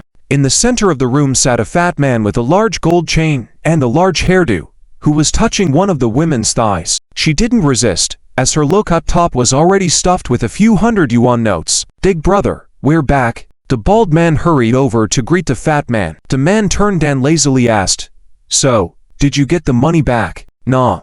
But this kid said he can repay it on his behalf and wants to negotiate with you. The bald man said with a grin. Negotiate? The fat man snickered and then turned to Yifeng, eyeing him up and down. So, you want to negotiate with me? The bald man walked up to Yifeng, pushed him, and cursed. DMN it.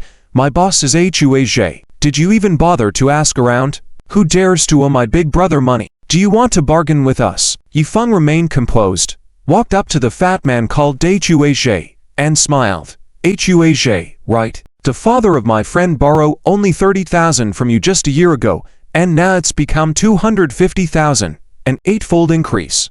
Isn't this business getting a bit unethical? Huaj grabbed a bottle of wine and slammed it onto the floor next to Yifeng. The bottle shattered.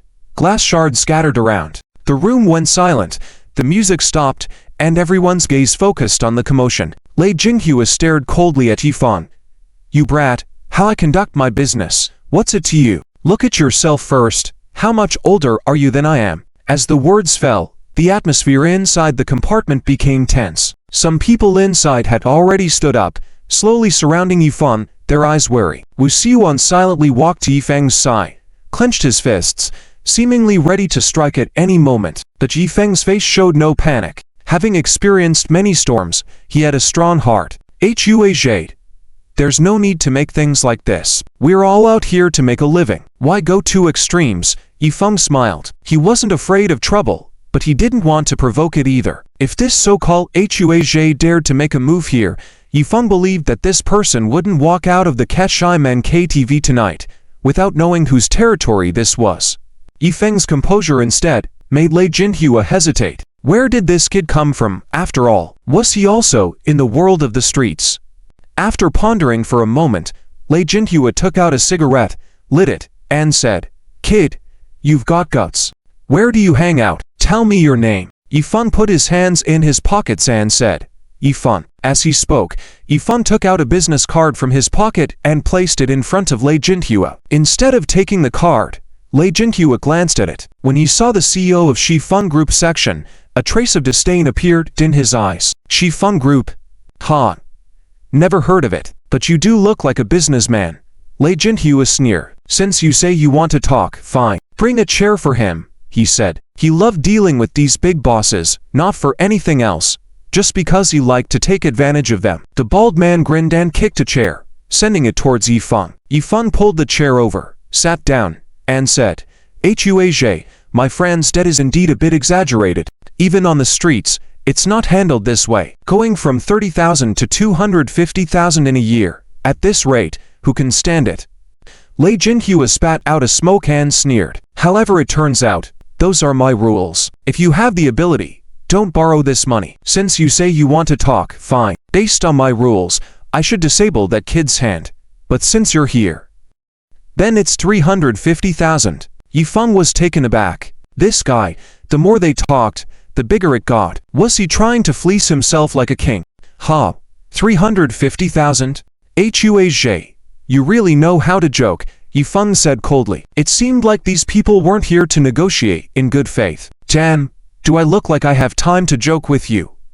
You dare not take out 350,000. Lei Jinhua glared fiercely at Yifeng. Yifeng extended all 5 fingers. Just 50,000. Damn it, 50,000? Are you playing me? Lei Jinhua smashed the glass in his hand, which flew past Yifeng's head. Snap. The glass shattered. Tonight, right now, if you can't come up with 350,000, don't think about leaving this place. Otherwise, both of you will be carried out. Lei Jinhua threatened. The bald man approached Yifeng with a grin. "Hey, weren't you just tough? Still want to negotiate with our boss? You better kneel down and kowtow to us before talking." Laughter erupted from others in the compartment, mocking at Yifeng. Yifeng's face gradually darkened, a hint of ruthlessness appearing in his eyes. Originally, he didn't intend to offend anyone, but now it seemed that dealing with these people couldn't be done gently. He had to get tough. Suddenly, Yifeng's phone rang. It was Yan Zubing calling. He answered immediately. "Hey, Zifeng, where did you run off to? Been in the bathroom for so long, trying to avoid drinking." The voice on the other end of the phone laughed, urging him to return and keep drinking. "Hey, Brother Bing, something came up on the 306th floor. Someone wants you to come with 350,000, or else I'll be carried out." Yifeng smiled. Damn. Hold on. I'm coming right away." Yan Zubing hung up the phone. Hearing the word Brother Bing, Lei Jinhua was taken aback. Could this kid have called Yan Zubing? Impossible, right? Who was Yan Zubing? Someone this kid could know. Impossible, absolutely impossible. Must be trying to bluff. Damn, kid, you trying to deceive me with the name of Brother Bing. Don't think this is Brother Bing's territory to use him to scare me. Lei Jinhua coldly sneered, kicking the chair Yifeng was sitting on. Yifeng almost fell, but was caught by Wu Xiyuan behind him. Yifeng's face grew darker, realizing that dealing with these thugs wouldn't work with normal methods. No wonder Brother Bing could survive in Guanxi for so long. If you didn't have some backbone, you couldn't handle these people. When the tiger doesn't show its fierceness, do you think I'm Hello Kitty? Lei Jinhua put his feet on the table, taunting. "Kid, you sure can act. You better really call someone to bring the money, or else I'll disable both your arms first." Unexpectedly, the compartments suddenly echoed with a series of footsteps. Bang! The compartments were suddenly pushed open, and a large group of people surged in like a tide. Lei Jinhua and his group were suddenly startled. Damn it! How did so many people come all of a sudden? Who the hell is asking my brother for money? Yan Zubing, smoking, strode in like a dragon. Lei Jinhua recognized Yan Zubing and quickly put his feet down, then awkwardly stood up. Brother Bing. It really was Yan Zubing. Damn. This kid really had some powerful backing, and a big one at that. Yan Zubing saw Yifeng and also recognized Lei Jinhua. Hehe. Huazai. So it's you. Little brother. Lei Jinhua hurriedly ran to Yan Zubing, handed him a cigarette respectfully. Brother Bing. Long time no see. My brother just mentioned you some days ago, saying that when he comes to Brother Bing's place, He must catch up with Brother Bing. Come, Brother Bing, have a smoke. Yan Zubing coldly snorted, bypassing him, and walking to Yifeng's side. What's going on? Are you alright? What's going on? Yifeng briefly explained the situation, then shrugged. Brother Bing, I'm easy to talk to, but some people might be going too far. Lei Jinhua was shocked, realizing that Yan Zubing was so familiar with this kid, calling each other brothers. This relationship was extraordinary. This was bad. If mishandled, it's easy to make enemies with Yan Zubing. Brother Bing, it's all a misunderstanding. I didn't know that this brother of yours is your friend. It was a misunderstanding. We are all one family. If the water floods the dragon temple, Lei Jinhua said, pleading. Come, Brother Yi, have a smoke. Have a smoke. It was my brother's mistake. I hope you won't hold it against us. I'll punish myself with 3 glasses later. Lei Jinhua ran to Yifeng with a flattering face, offering him a cigarette. Yifeng didn't take it, turned to ask Yan Zubing, Brother Bing, is he your friend? No, not familiar, Yan Zubing said coldly. After saying that, Yifeng walked to the wine table, picked up a bottle, and just as Lei Jinhua thought Yifeng wanted to make him punish himself with 3 glasses immediately, he quickly interjected, Hey, Brother Yi, let me do it. But then Yifeng raised the bottle and smashed it hard on Lei Jinhua's head. Dang, the bottle shattered, and Lei Jinhua's head split open on the spot. Yifeng's sudden actions shocked everyone present. Lei Jinhua clutched his head, in pain, squatting on the ground, wailing, as blood kept oozing from his fingers. Brother. The bald man subconsciously wanted to step forward, but was shot a glance by Yan Zubing, immediately halting in place. Lei Jinhua's other brothers dared not act rashly, knowing that making a move on Yan Zubing's territory was a death wish. They could only watch helplessly, intimidated by Yifeng's ruthlessness, not daring to say a word. Yifeng sat in a chair, raised his foot towards Lei Jinhua, who was already terrified, and instinctively shrank back. Come over, sit in front of me, Yifeng commanded. Lei Jinhua, filled with fear, glanced at Yifeng and obediently sat on the chair in front of him. Yifeng kicked the chair out from under him. Lei Jinhua fell to the ground, afraid to get up again. This was a reenactment of his previous behavior towards Yifeng. Yifeng squatted down, approached him, and calmly said, I am usually easy to talk to, but that does not mean anyone can disrespect me. Lei Jinhua, I tried to give you face earlier, but you just won't take it. Believe me, I can make you disappear from Guan province tomorrow. Lei Jinhua, hearing this calm voice, felt a chill down his spine. This young man in front of him was truly ruthless. I believe you, Brother Yi. Oh no, Boss Yi. Boss Yi. I was wrong. Lei Jinhua pleaded in a trembling voice. Yifeng grabbed his hair and forcefully pulled it back, staring at him, asking, What about my friend's debt? Feeling like his scalp was going to be torn off, Lei Jinhua couldn't help but shed tears. I don't want it. I won't pay. He cried with a trembling voice. Yifeng then let go of his hair and said coldly, I always settle the score. $50,000, tomorrow night, at West Maple Group, come and collect the money. No, Boss Yi, I don't want it, really. Lei Jinhua knelt on the ground, waving his hands repeatedly. If you need to come. Stop the nonsense. Yifeng gave him a grim look. Ow. Yes.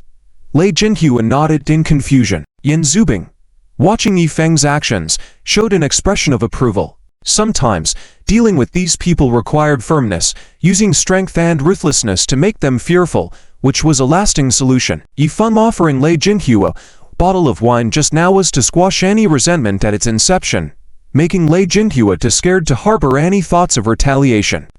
This kid knew what he was doing. You guys can leave. Yifeng kicked Lei Jinhua, who showed surprise, got up shakily, and scurried out with his fellow brothers. Zifeng, well done. From now on, people will avoid you, Yan Zubing praised with a smile. These people need to be taught a lesson. They may act tough when they have numbers, but deep down, they are nothing but cowards who bully others out of desperation. Now that it is settled, let's go back to drinking. Yifeng glanced at Wu Siwan and said, Brother Bing, you guys go ahead. I'll join later. Yan Zubing understood. He had noticed something special about Wu Siwan as well. Alright. Oh, by the way, Zifeng, your friend seems to be from the army? Yan Zubing casually asked, Yifeng didn't know, but Wu Siyuan calmly replied, yes, he's from the Special Forces Company. Huh, he's so young. Why did he leave? Yan Zubing curiously inquired. Wu Siyuan remained silent, a tinge of pain flickering in his eyes, hinting at some untold secrets.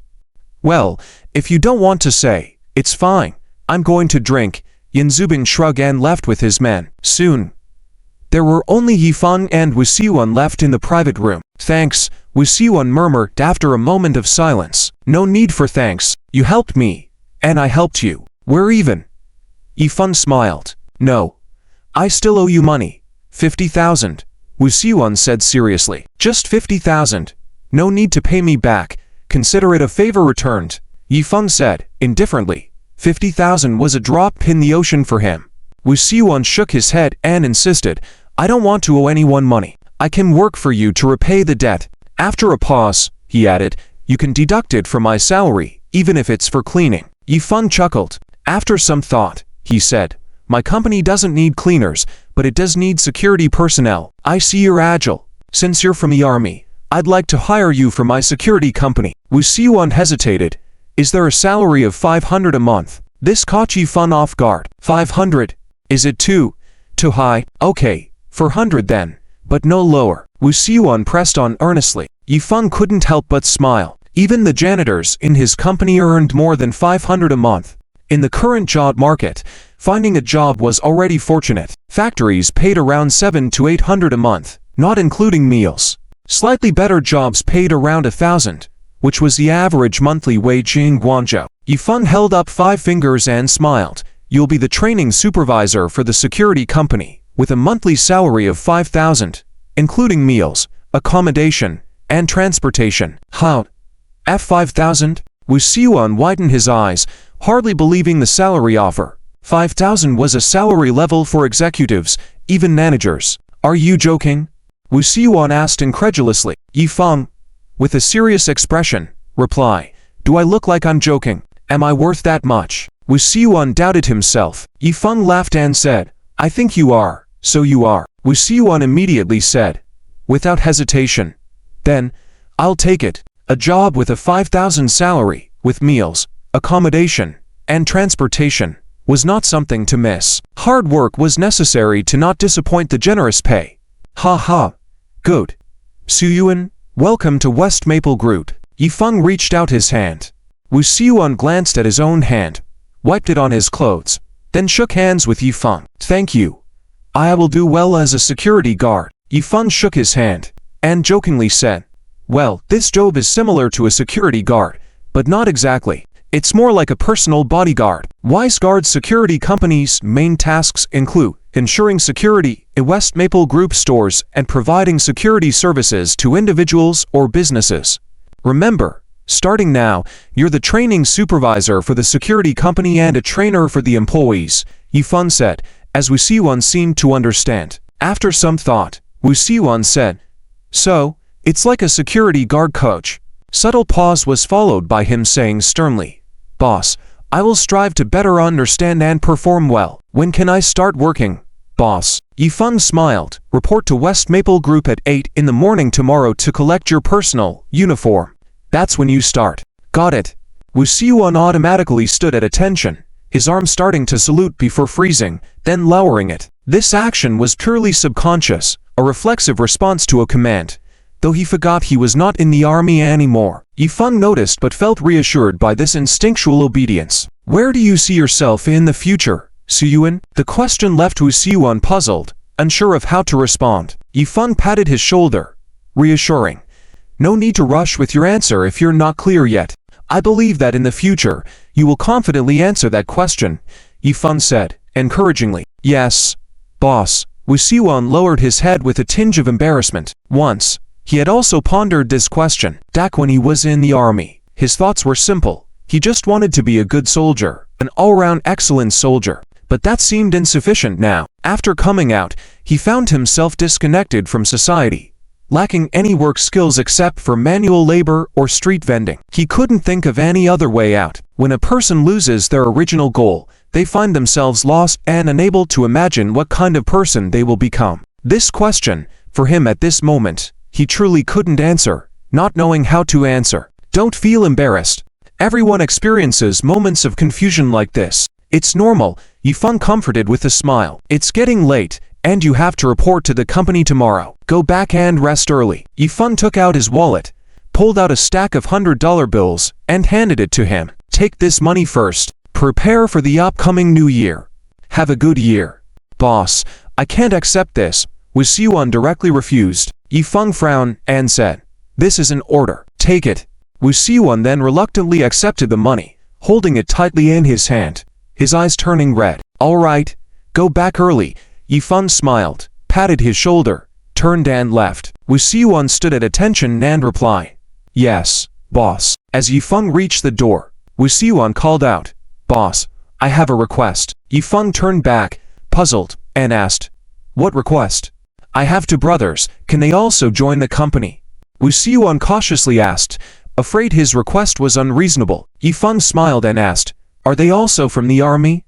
Yes, they are my brothers in arms, Wu Xiuan replied earnestly. Yifeng generously said, of course, if they want to come, they can report tomorrow together. All right, see you tomorrow, Yifeng said as he left the private room. Wu Xiuan held the stack of money in his hand, silent for a moment. In the luxurious private room upstairs, as Yifeng returned, he heard the urgent voice of Gu Muxi. He couldn't discern what song she was singing anymore. He quickly walked over, snatched Gu Muxi's microphone. Muxi, stop for a moment. Gu Muxi looked at him in surprise and asked, what's wrong? Why are you taking away my mic? If you want to sing, there's a song left. Come, let's sing together. Yifeng smirked, saying, people sing for money. You sing and it's a matter of life. Stop singing, it's time to go home, Gu Muxi said with some reluctance. Yifeng was taken aback. How? Hey, didn't you used to tell me to come to these entertainment places less often? Why are you now reluctant to leave? Yifeng was speechless. Gu Muxi muttered softly, I didn't know it was so much fun before. Yifeng sighed and said, all right, we'll come back another day for more fun. Gu Muxi finally smiled in relief. Afterwards, Yifeng had a few drinks with Yan Zubing and was about to say goodbye to go back when Luotu happened to arrive. Luotu had a shaved head, with 3 very distinct scars on his head, like a menacing centipede.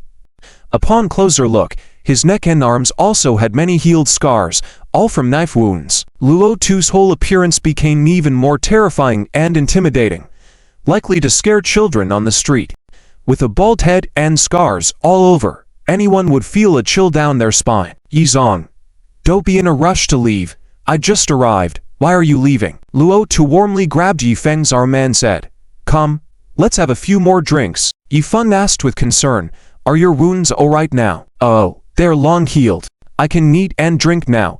Luotu patted his chest. Luotu had a high alcohol tolerance and was eager to keep drinking. He pulled Yifeng to continue drinking. They chatted and laughed, spending another half an hour. Finally, Gu Muxi had to step in to pull Yifeng away. Others joked that Yifeng needed to stay alert after returning, hinting at keeping his energy levels high. After Yifeng left the KTV with Gu Muxi and returned home by taxi, it was already midnight. Tonight, let's sleep in your room. Before Yifeng could say anything, Gu Muxi, blushing, took the lead. Yifeng couldn't have been more pleased. When a beautiful young girl offers, how could he refuse? All right, my bed is big and cozy, and the blankets are warm. Heh. Yifeng hugged her, teasing. Gu Muxi rolled her eyes and snorted, you shameless. Ha, you reek of smoke and alcohol. It's so bad. Go take a shower first, Gu Muxi ordered. Yifeng joked, all right, I'll obey the orders. He cautiously opened the door, tiptoed in, trying not to wake his parents sleeping. Gu Muxi followed him, feeling sneaky. Shh, be quiet, Maple, lower your voice, Gu Muxi whispered softly. Yifeng responded, no ambushes ahead, no enemies. Lead, trust me. The two sneaked back into the room and plopped onto the bed. Yifeng sighed, finally back in my little den, so comfortable. Gu Muxi kicked him, urging, stinky Feng, you really stink. Go take a shower and come back clean. Yifeng thickened his skin. Hey, how can I be called a man if I don't stink? Let me rest a bit. Ha. Fashion shadowless kick. Dang. Yifeng groaned as he fell to the floor. After climbing back up, he grabbed clean clothes, saying, Gu Muxi, wait for me. I'll be back. With that, he dashed out. Gu Muxi chuckled. Stinky Feng, Still can't fix you? Feeling a bit cold, she snuggled into the bed, under the blanket that carried Defeng's scent. Oh, stinky fun. Even the blanket isn't fragrant, Gumuxi said with disdain. She lifted the blanket, got off the bed, and decided to find a set of Yifeng's pajamas in the wardrobe. She planned to wear them after her shower and revert back the clothes tomorrow. Suddenly, she saw a tattered school uniform at the bottom of the wardrobe and recognized it instantly. It was the school uniform Yifeng wore in elementary school, full of tears and seemed torn apart. I've never seen this piece before. Where did he find it? Gumuxi wondered. But when she saw the large tear at the back of the uniform, she froze.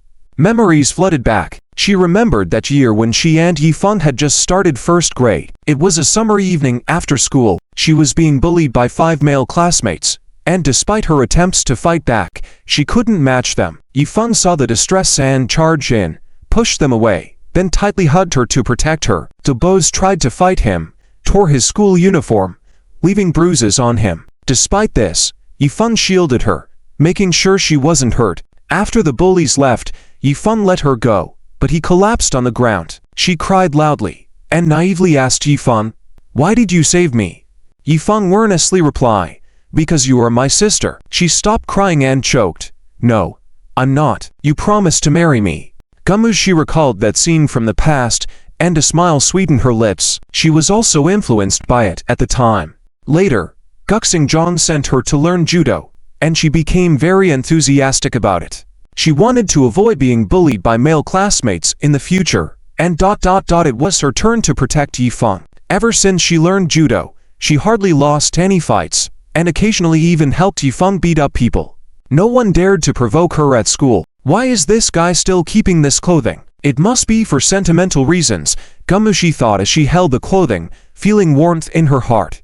She put the clothing back in its place, then found a loose set of pajamas to change into. After taking off her jacket, she looked at herself in the mirror to check her appearance, then ran a comb through her hair. After fixing her hair into a cute bun, she went to change her clothes. Just as she took off her shirt, the door suddenly opened. "Zishi, I'm back." Yifeng's voice rang out. Instinctively, she quickly used her hands to block herself, facing away from Yifeng, cheeks turning red as she said, "You're back so soon." Yifeng saw her clean and white back, almost having a nosebleed from the sight. Momentarily stunned and unable to react. "Stinky fun, you're back so soon? Turn around first," Yifeng solemnly said. "Gumuxi, you're framing me." "Pure framing. I don't move that fast, you know. Come on, at least give me an our head start," Gumuxi said, confused.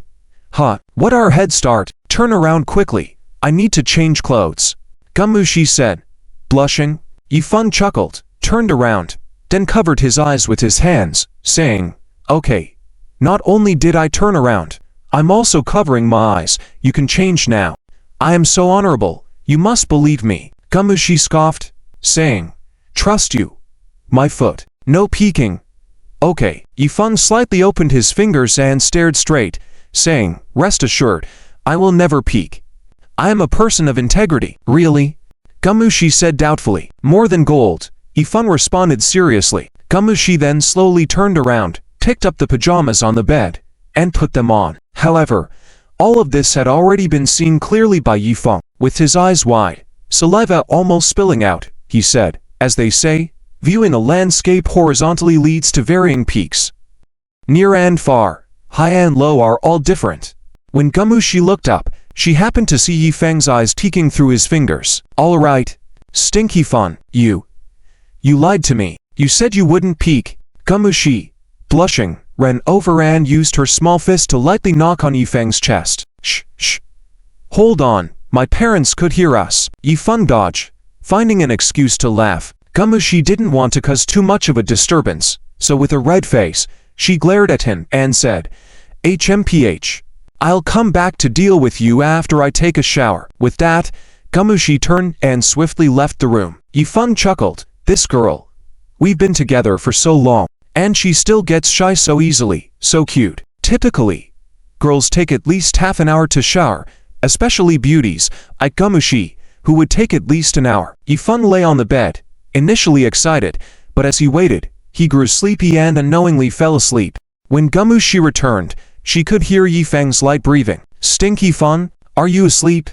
Gumushi whispered. But Yifeng, with his eyes closed, was already deeply asleep. "This stinky guy, getting me all excited for nothing." Gumushi rolled her eyes with a tinge of embarrassment. Instead of waking Yifeng up, she slowly climbed onto the bed, got under the covers, and gently embraced Yifeng from behind. She lightly sniffed Yifeng's scent, felt his warmth, and a sense of happiness filled her heart. As long as Stinky Feng was by her side, everything seemed much better. She lifted her head, watching Yifeng sleep soundly, resembling a cute baby, and couldn't resist planting a kiss on his forehead. "Good night, Stinky Feng baby." She turned off the light, and the room was enveloped in darkness. Holding him close, Gumushi soon drifted off to sleep. After what felt like a long time, Gumushi felt like she had dreamt many dreams. Dreams of going to Beijing with Yifeng to see the Forbidden City, the Great Wall, visiting Chanbai Mountain to see the snow-capped peaks, traveling to the Qinghai Tibet Plateau to admire the vast mountains and rivers, going to Hulanbor to witness the endless grasslands. She couldn't imagine the beauty of those places, only through television screens or pictures in magazines. But those imaginations were beautiful enough. Finally, the two of them lay on the grass, gazing at the stars in the sky. She held him tightly, wanting to kiss his face, yet Yifeng refused to turn his face. Annoyed, she forcefully turned Yifeng's head, only to find his head had turned into a pink pig. "Ah, monster!" Gumushi shrieked and punched the pig head. Bang! Ow! Ouch! That hurts!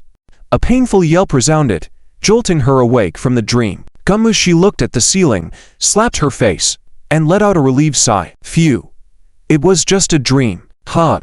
But my fist, that impact felt so real. Do dreams feel this real? At that moment, a hand emerged from under the bed, clawing its way up onto the mattress. "Hey!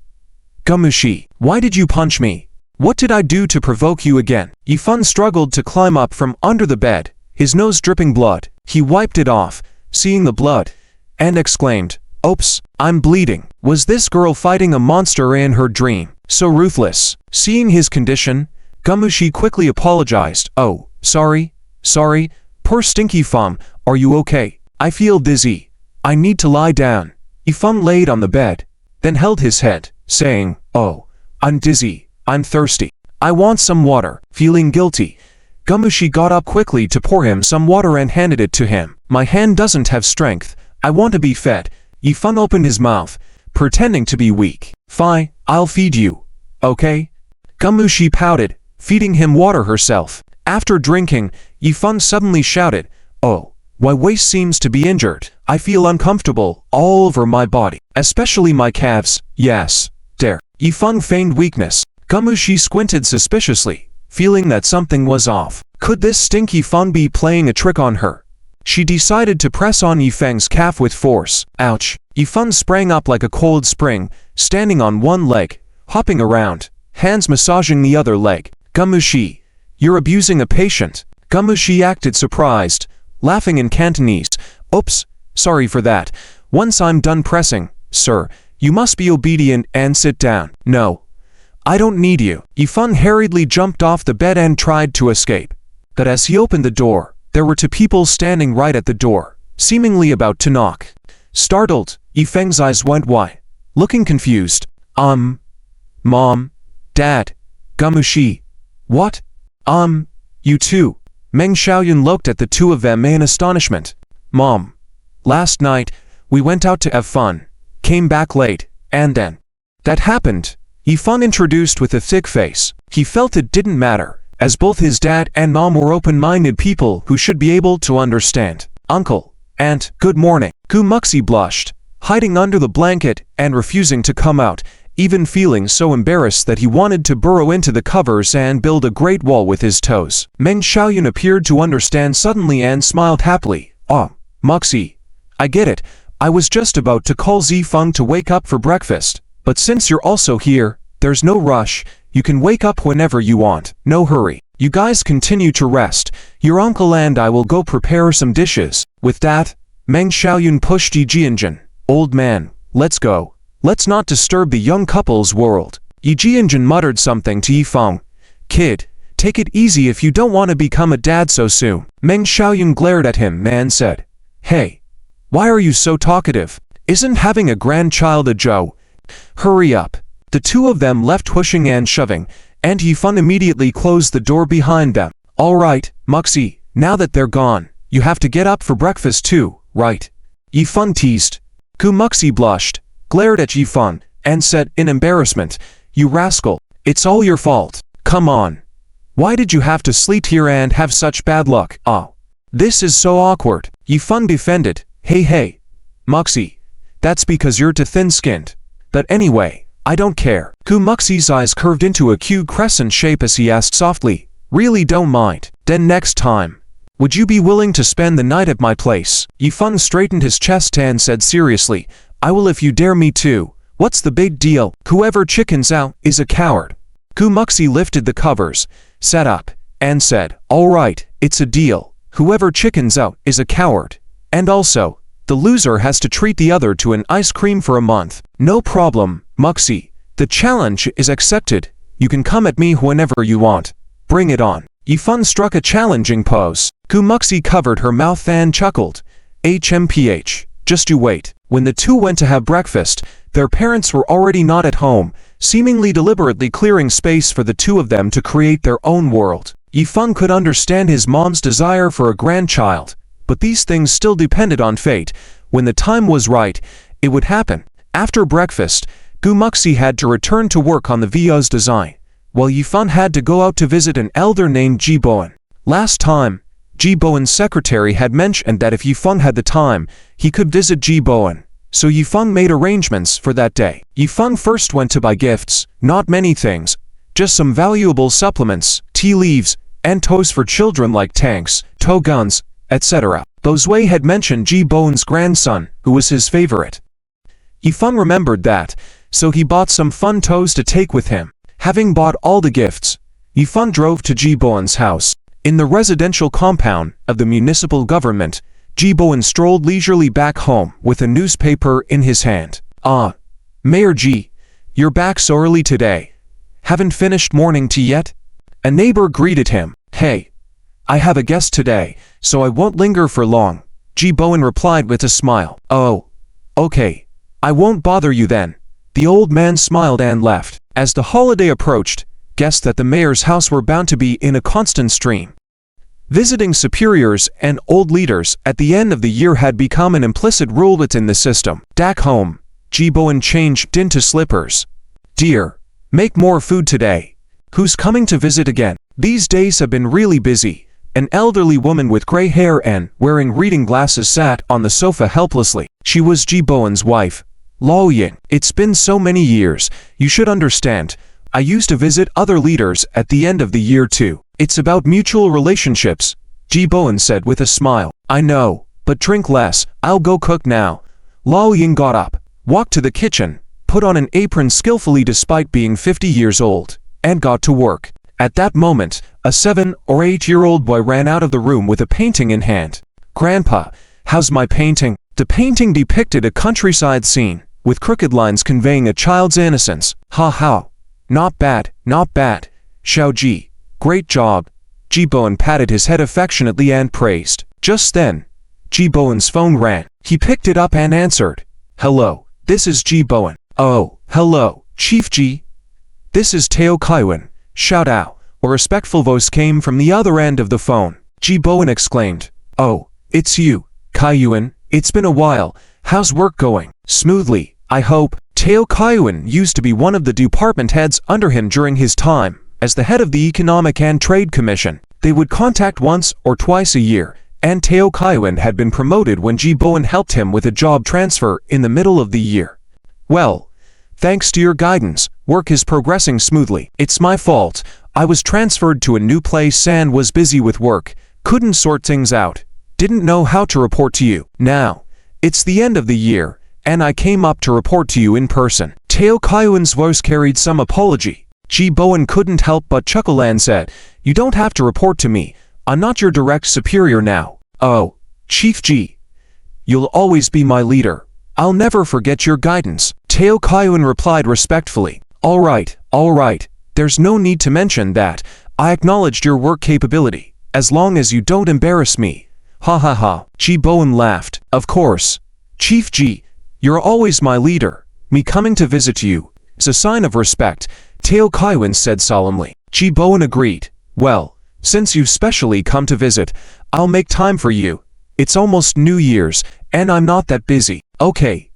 Chief Ji, I'll be there shortly. After hanging up the phone, Ji Bowen shook his head. It was evident from the call that Teo Kaiwan had come specifically to offer gifts. Ji Bowen had helped Teo Kaiwan ascend to the position of mayor of Fuyun City, and now he was expecting some sort of reciprocation. Though he didn't particularly enjoy this kind of interaction, he felt obligated to receive Teo Kaiwan, who had come to visit. Ji Bowen shook his head because Teo Kaiwan didn't understand him. Old man. Who was it? Lao Ying in the kitchen asked. Teo Kaiwan. He said he'll be here soon. Ji Bowen replied. In that case, I'll make an extra dish. Oh.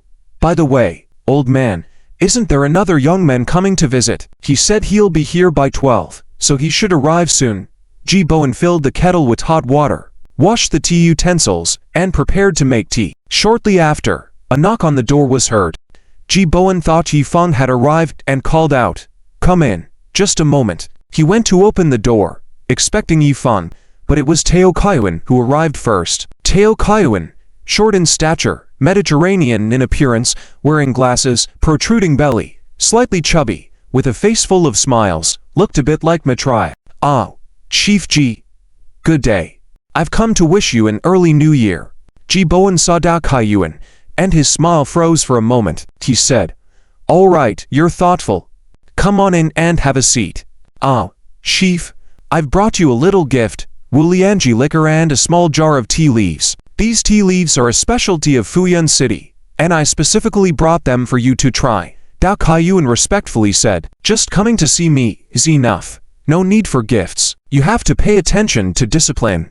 Ji Bowen reminded him. Teo Kaiwan replied seriously, Chief, rest assured, I bought these with my own salary. Nothing expensive. He had been working within the system for a long time, and knew who to give gifts to and who not to. He knew Ji Bowen was honest and wouldn't easily accept gifts. This time he rushed over from Fuyun City supposedly for official business, but in reality, it was to thank Ji Bowen. He had dealt with other leaders before, but they couldn't help much. Many people were eyeing the position of mayor of Fuyun City. Later, news came out that he was promoted, and it was Ji Bowen who helped speak on his behalf. This was a great favor. He had come a few times before, and they had only talked about work. This time, he came specifically to express his gratitude. Please sit, have a tea. Ji Bowen gestured. All right. Teo Kaiwan put down the gifts and sat at the tea table in the living room. Suddenly, he noticed there were 3 tea cups on the table. Was someone else coming? Though he saw it, he didn't inquire further, and instead expressed his gratitude. Chief, I am especially grateful to you. When I was at the Economic and Trade Committee before, you had taught me a lot, and I had always remembered and will never forget. This year, being able to be promoted to mayor of Fuyun City, I owe it to your blessings. You are truly a benefactor in my life. Ji Bowen waved his hand calmly. It's not about benefactors. As long as you have the ability, work wholeheartedly for the benefit of the people, then I support it. Whether it's you or anyone else, I treat everyone equally. I'm happy you're going to Fuyun City, and I hope you can achieve success. For a locality to develop, it needs to attract investment and talents. Only with investment, projects, and talents can the local economy thrive. I'm looking forward to seeing your achievements next year. Teo Kaiwan sat upright, listening attentively, as if a student receiving instruction, and earnestly said, Yes, Chief, I will focus on work, avoiding unnecessary socializing. This was subtly criticizing Teo Kaiwan for sometimes seeking personal gain and manipulating positions for his benefit. Teo Kaiwan was sharp and naturally understood Ji Bowen's implications. He humbly nodded and said, Yes, I will reflect on your criticism and rectify my behavior. Ji Bowen just smiled and said, Have some tea. He admired Teo Kaiwan's work capability and openness to new ideas, but he disliked Teo Kaiwan's tendency to seek power for his own gain. People are complicated, and he couldn't expect everyone to be like him. He had a clear understanding of this and therefore only gave some guidance to Teo Kaiwan. As long as it wasn't a matter of principle, or within his scope of duty, he could turn a blind eye. For example, Zheng Dao Shen. Teo Kaiwan picked up the teacup, took a sip, and exclaimed, "Great tea. If I come to Guanxi in the future, I must come to you for tea. If you need help with work, you can always come to me for advice.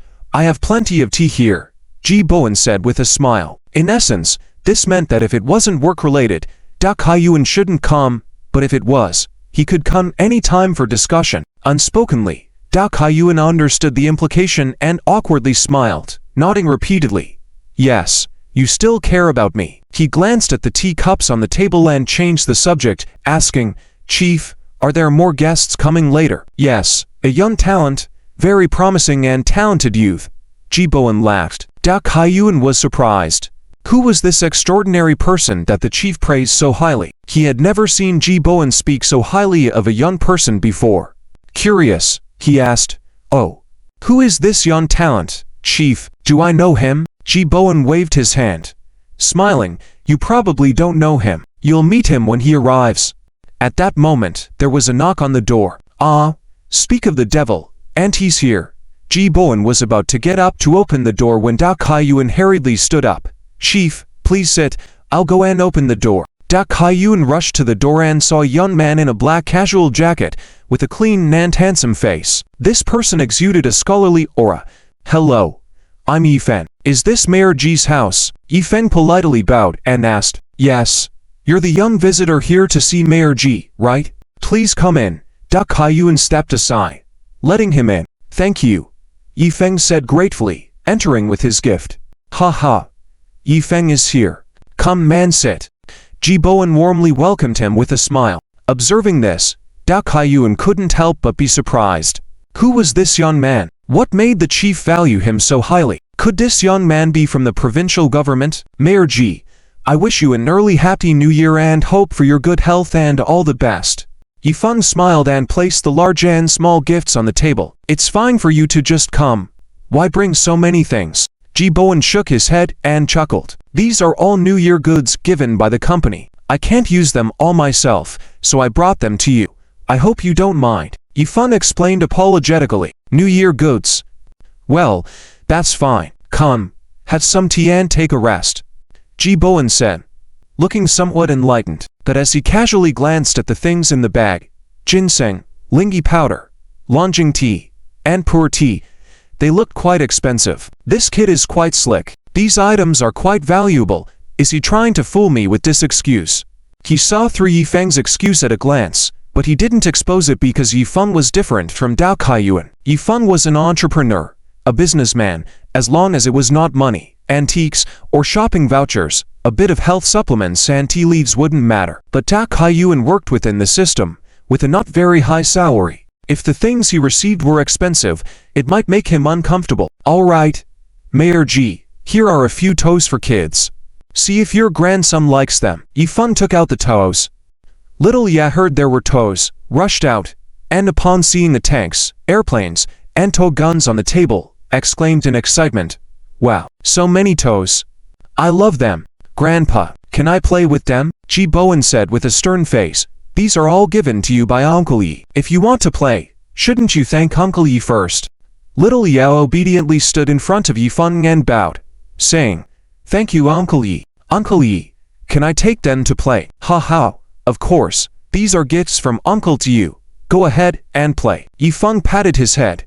"Yay, I have new toes." Little Ya happily carried the toes back to his room. Ji Bowen saw his grandson being happy and felt happy himself, saying, "This kid loves playing with these toes. If his parents don't buy him many, he'll throw a tantrum." This time, he got what he wanted.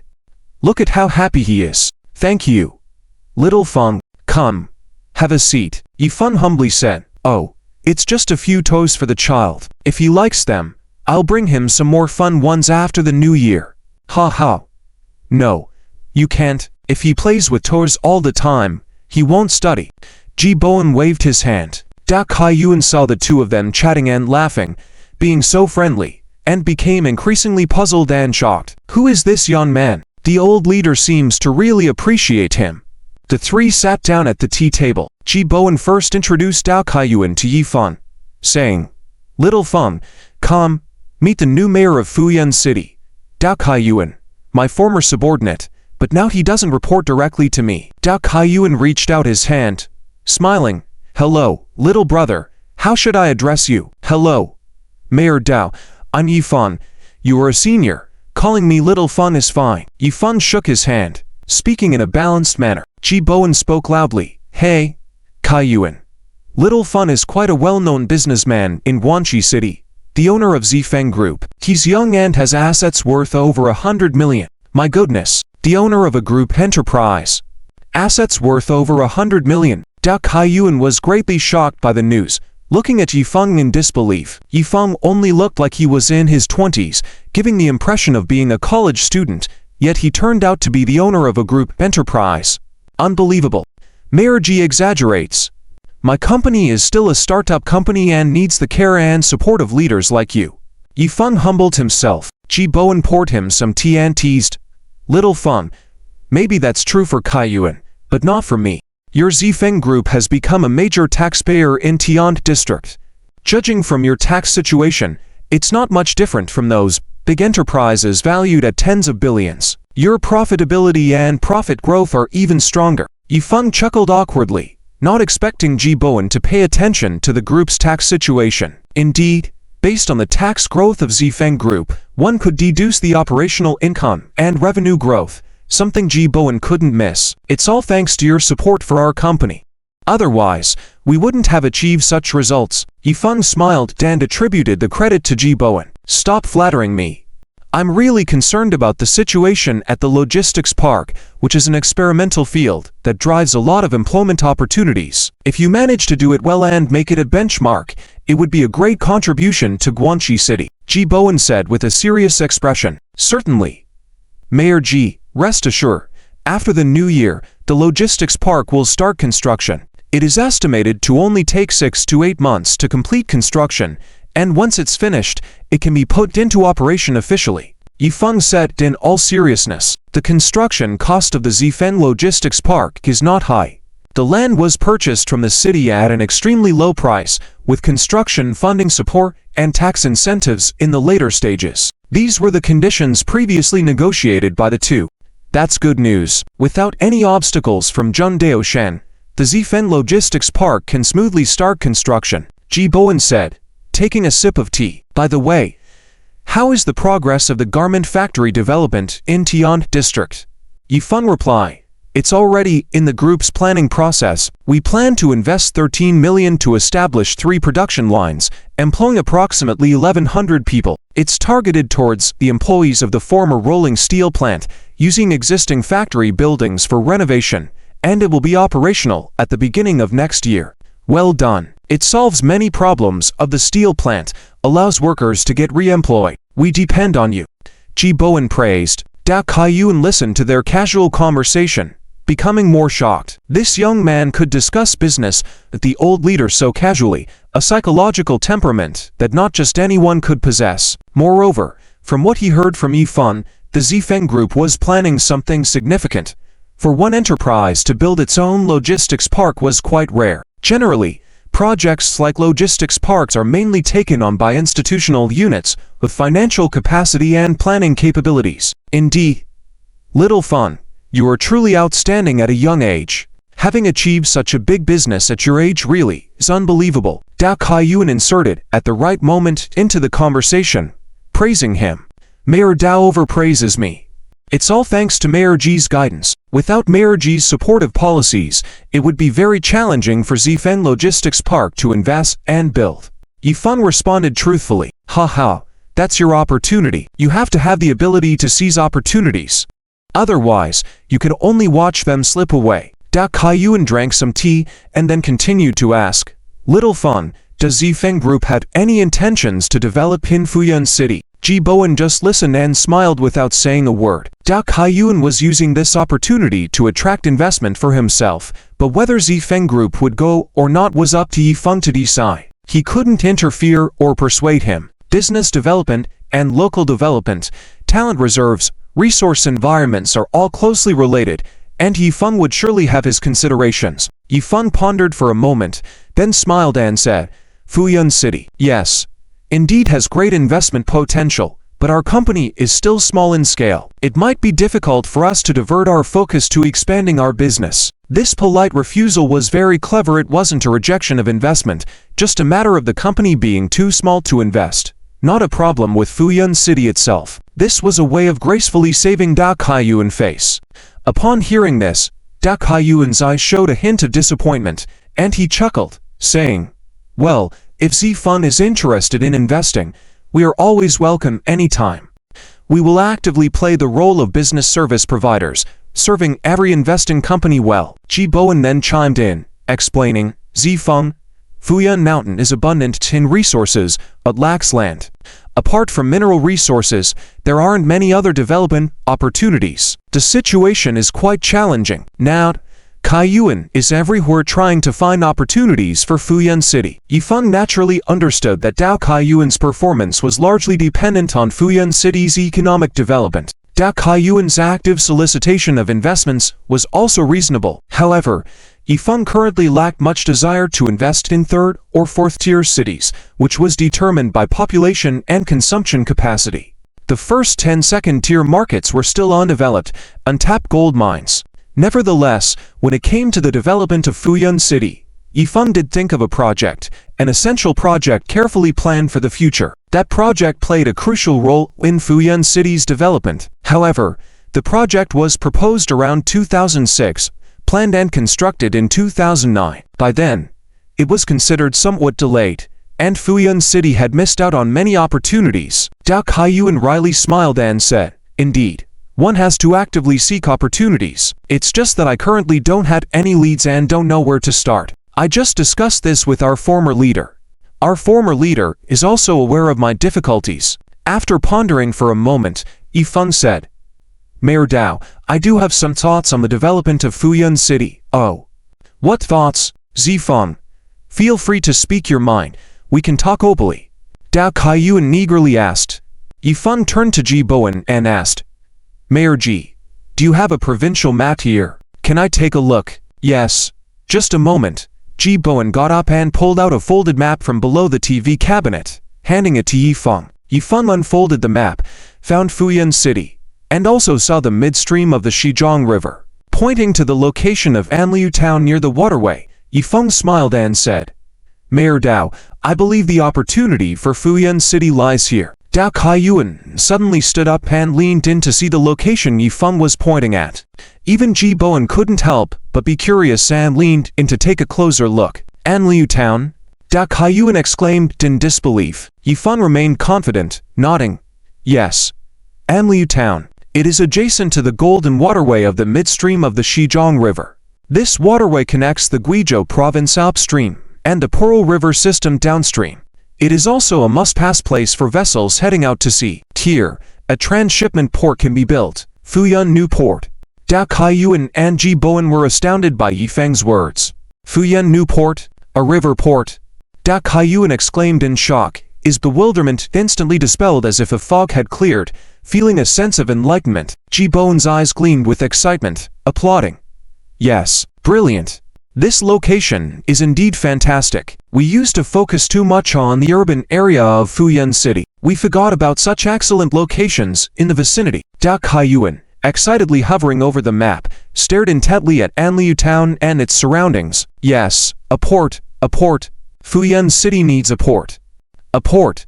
This move is truly remarkable. My goodness, Fuyun City has hope now." Dao Kaiyuan muttered to himself, his hand tracing the map slightly trembling. He realized that Fuyun City should not be further developed into the mountains, but towards maritime transport. This was a breakthrough, the focal point, and the hope for the next decade of Fuyun City's development.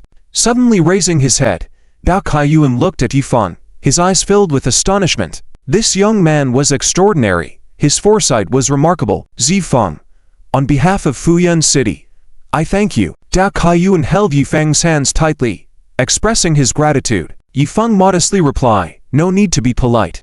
Maybe I just have a different perspective as an outsider." Dao Kaiyuan then stated firmly, "I believe the feasibility is very high, almost certain. Zifeng, with your abilities and resources, if you are interested in developing Fuyun New Port, I would be genuinely welcoming." Dao Kaiyuan took the initiative to invite Yifeng to participate in the Fuyun New Port project with his own plans. First of all, Yifan had a very detailed idea about the Fuyun New Port project, and the proposed plan was highly feasible, definitely able to pass the internal project feasibility study, controlled by the Zifeng Group, making the project more stable. Secondly, it was also a point he paid more attention to, the close relationship between Yifeng and Ji Bowen. If Yifeng could get involved in this project, he could obtain Ji Bowen's support and help. At least there would be more policy support leaning in their favor. Large-scale port projects like this cannot proceed without support from the city and provincial levels. Even if the project is good, it is useless if it does not receive support. It would just be a castle in the air. He had been in the system for many years and had seen a lot of this kind of situation. Without someone on top, it could be really difficult to get things done. With Yifeng having Ji Bowen's support, this critical issue was also resolved.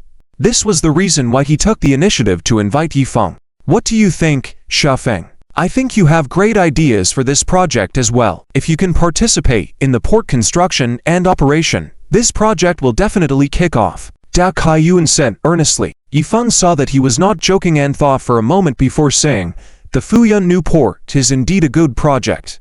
However, the Zifeng Group currently does not have the complete capacity to develop such a project with billions of dollars in investment, but Dao Kaiyuan was a bit disappointed. But Yifeng's tone changed. The Zifeng Group can participate, to some extent, inject some funds, and then be responsible for the port construction planning and operation management after completion. This is not a problem, Yifeng continued. Dao Kaiyuan was delighted. Exactly, it's feasible. We will jointly invest with Fuyunshi Lujian Group, Pan Zifeng Group to establish the Fuyun New Port Company. I will fully support this. Yifeng smiled and said, perfect. Our Zifeng Group recently obtained qualifications for shipbuilding. Next year, we will establish the Zifeng shipyard near the port, increasing the port's shipping capacity. As long as we control the ship transport on the Xizang Golden Waterway, we can tap into the entire Pearl River water transport system. By then, taking over shipping contracts from the Fuyun New Port will make Zifeng Group the new shipping king of Guangdong and the province. By controlling port freight allocation in one hand and ships and docks in the other, the port will be an inexhaustible goldmine. Ji Bowen glanced at Yifeng and said, Xiaofeng, it seems you have great ambitions, but the shipping industry is complex and you may encounter many difficulties. Yifeng understood the implications in his words. The shipping industry was intricate and challenging. Wanting to dominate it would surely come with many problems, such as ship king Wuhai. Mayor Ji, if one is afraid of difficulties, then there's no point in doing business. If you're in business, you shouldn't fear this or that. You must have the courage to forge ahead, Yifeng said seriously. Ha ha, Kaiyuan, look, this is the vigor of a young person. Yes, we must forge ahead and not be afraid of difficulties, Ji Bowen praised. Dao Kaiyuan echoed. Yes, seeing Xiaofeng, I feel he's extraordinary at such a young age. His future is limitless. Yifeng waved his hand modestly. Oh, please don't praise me too much, or my ego will go through the roof. Then at dinner time, I may end up with my tail in the air. Have you finished discussing national matters? If you don't come eat soon, the food will get cold. Luo Ying called from the dining table. Ji Bowen looked at the time, and it was almost 1:30. Astonished, he said, oh, we've been chatting for so long. No wonder our stomachs are growling. Let's eat. He called for Yifeng and Dao Kaiyuan to join him for dinner. The three of them continued discussing the Fuyun Port project over the meal, envisioning a bright future and discussing the development of Fuyun City. The meal lasted for 2 hours and they drank 3 bottles of wine, finally pouring out their hearts. After dinner, Yifeng took his leave, not wanting to disturb them any longer. Before leaving, Dao Kaiyuan and he exchanged phone numbers and agreed to meet again during the Chinese New Year in Fuyun City. Leaders, I will take my leave now. I will definitely come visit another time, Yifeng said politely at the door. Ha ha, you said it. Feel free to visit whenever you have time, Ji Bowen said with a smile. Certainly, it's a promise. I will leave now. See you later, leaders. Yifeng bid farewell with a bow before leaving. Ji Bowen closed the door and remarked to Dao Kaiyuan, Kaiyuan, this little brother of mine is quite interesting. Dao Kaiyuan agreed. Indeed, very interesting. Ordinary young people couldn't reach his level. He sighed and continued. Today's trip was worthwhile. Listening to Xiaofeng's insights was like reading 20 years of books. Now, I just hope that the Fuyun New Port project can be successful, come to fruition, and solve Fuyun City's economic difficulties. But we still need the support of the old leaders. Ji Bowen nodded. As long as it benefits the people, I will support it. Go ahead and do it with confidence. Dao Kaiyuan was delighted to hear this and said respectfully, "Thank you so much, old leader. Rest assured, with Sha Feng in charge, I will closely monitor this project. Regardless of how difficult it may be after the new year, this project must kick off." Having drunk alcohol, Yifeng couldn't drive, so he called Han Ping'an to come pick him up. About half an hour later, Han Ping'an arrived at the neighborhood and saw Yifeng sitting in the pavilion watching the elderly people playing chess. "Brother Feng," Han Ping'an lightly called from behind. Yifeng turned around, saw Han Ping'an, and said with a smile, "Ping'an is here, thank you for coming over. Here's the key." As Han Ping'an took the key and opened the passenger door of the car, he casually asked, "Brother Feng, why are you drinking in broad daylight? Who lives here?" Sitting in the passenger seat and fastening his seatbelt, Yifeng casually replied, "This is a neighborhood for officials. At noon, I had a meal at Mayor Ji's house." "Ah, Mayor Ji." Han Ping'an looked at Yifeng in amazement. "Huh, yes, what's wrong? Isn't it normal?" Yifeng teased.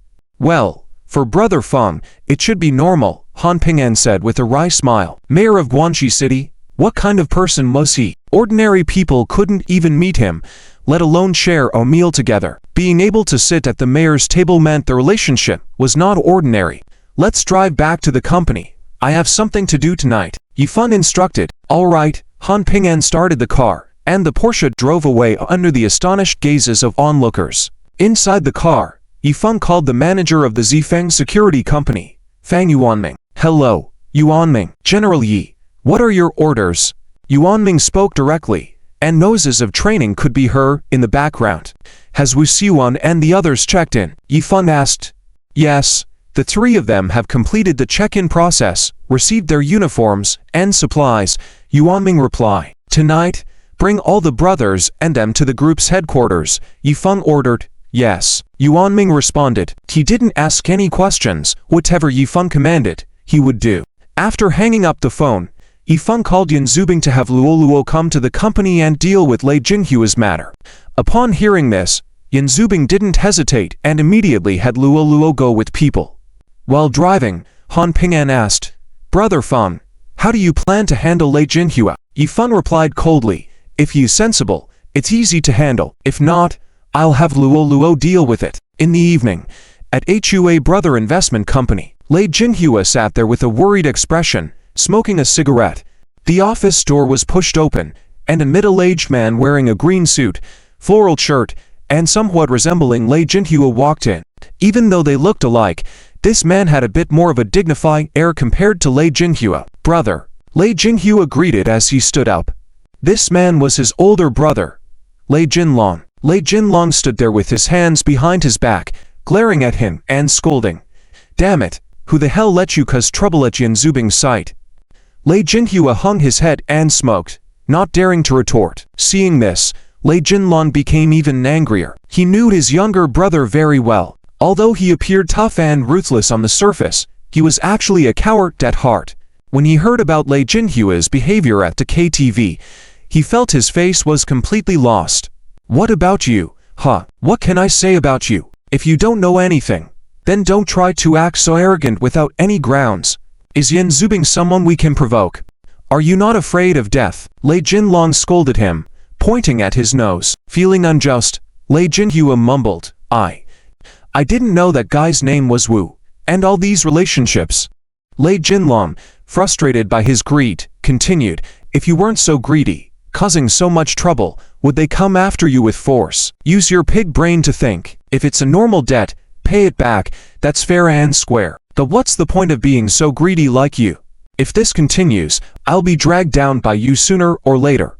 "Damn it!" Lei Jinhua was scolded mercilessly, feeling humiliated but not daring to argue back. He whispered, "Brother, please don't be angry. Should I go to the Zifeng group to collect the money tonight or not?" Lei Jinlong lit a cigarette, took a deep drag, and pondered. "Go. But we're not going to collect money. We're going to offer gifts as an apology. I'll go with you later. With me around, relax. We must settle this matter tonight. Relieved that his brother would accompany him, Lei Jinhua said, Yes, brother, I'll do as you say. Lei Jinlong kicked him in the butt, scolding, Damn it, stop standing there like an idiot. Prepare the gifts. Gifts worth at least 100,000. At 8 o'clock in the evening, 3 Santanas and a Toyota sedan parked outside Tian Tower. Near the new year, besides two security guards, there were no other pedestrians in front of the building. The Lei brothers, along with a group of flamboyant young men, got out of the Toyota. Brother, Zifeng group is upstairs, Lei Jinhua whispered. Let's go up together and see. Lei Jinlong said, in a deep voice. The group walked into Tian Tower, and the 2 security guards, noticing their appearance, did not dare to stop them but moved aside. Lei Jinlong led the way to the 30th floor. Upon exiting the elevator, he saw the lobby of Zifeng group, brightly lit inside but with the door closed. The group arrived at the entrance, and Lei Jinlong frowned. It seemed like the other party didn't have good intentions. Brother, the door is closed, locked. Lei Jinhua pushed the glass door but couldn't open it. Damn it, what kind of company is this? They knew we were coming and still closed the door. What does that mean? I'll smash their company later. A long-haired man shouted. As he turned, the bald man gave the long-haired guy a smack on the head, saying, Damn it, is it your turn to speak? Behave yourself later. Although Lei Jinhua felt a bit unhappy, their purpose tonight was to apologize, not to cause trouble. Moreover, they were no match for them. He went to ring the doorbell. Ring, ring, ring. After a while, more lights in the lobby of Zifeng group turned on, illuminating the area brightly. Suddenly, a large group of men dressed in black combat uniforms, wearing cut-resistant gloves and black combat boots, flooded out from the corner. It was like a black wave, more than 200 strong, surging towards the door. These people were all dressed in uniform, with batons hanging from their waist, an intimidating presence. Compared to the Lei brothers gang, they seemed like a regular army facing a bunch of street thugs.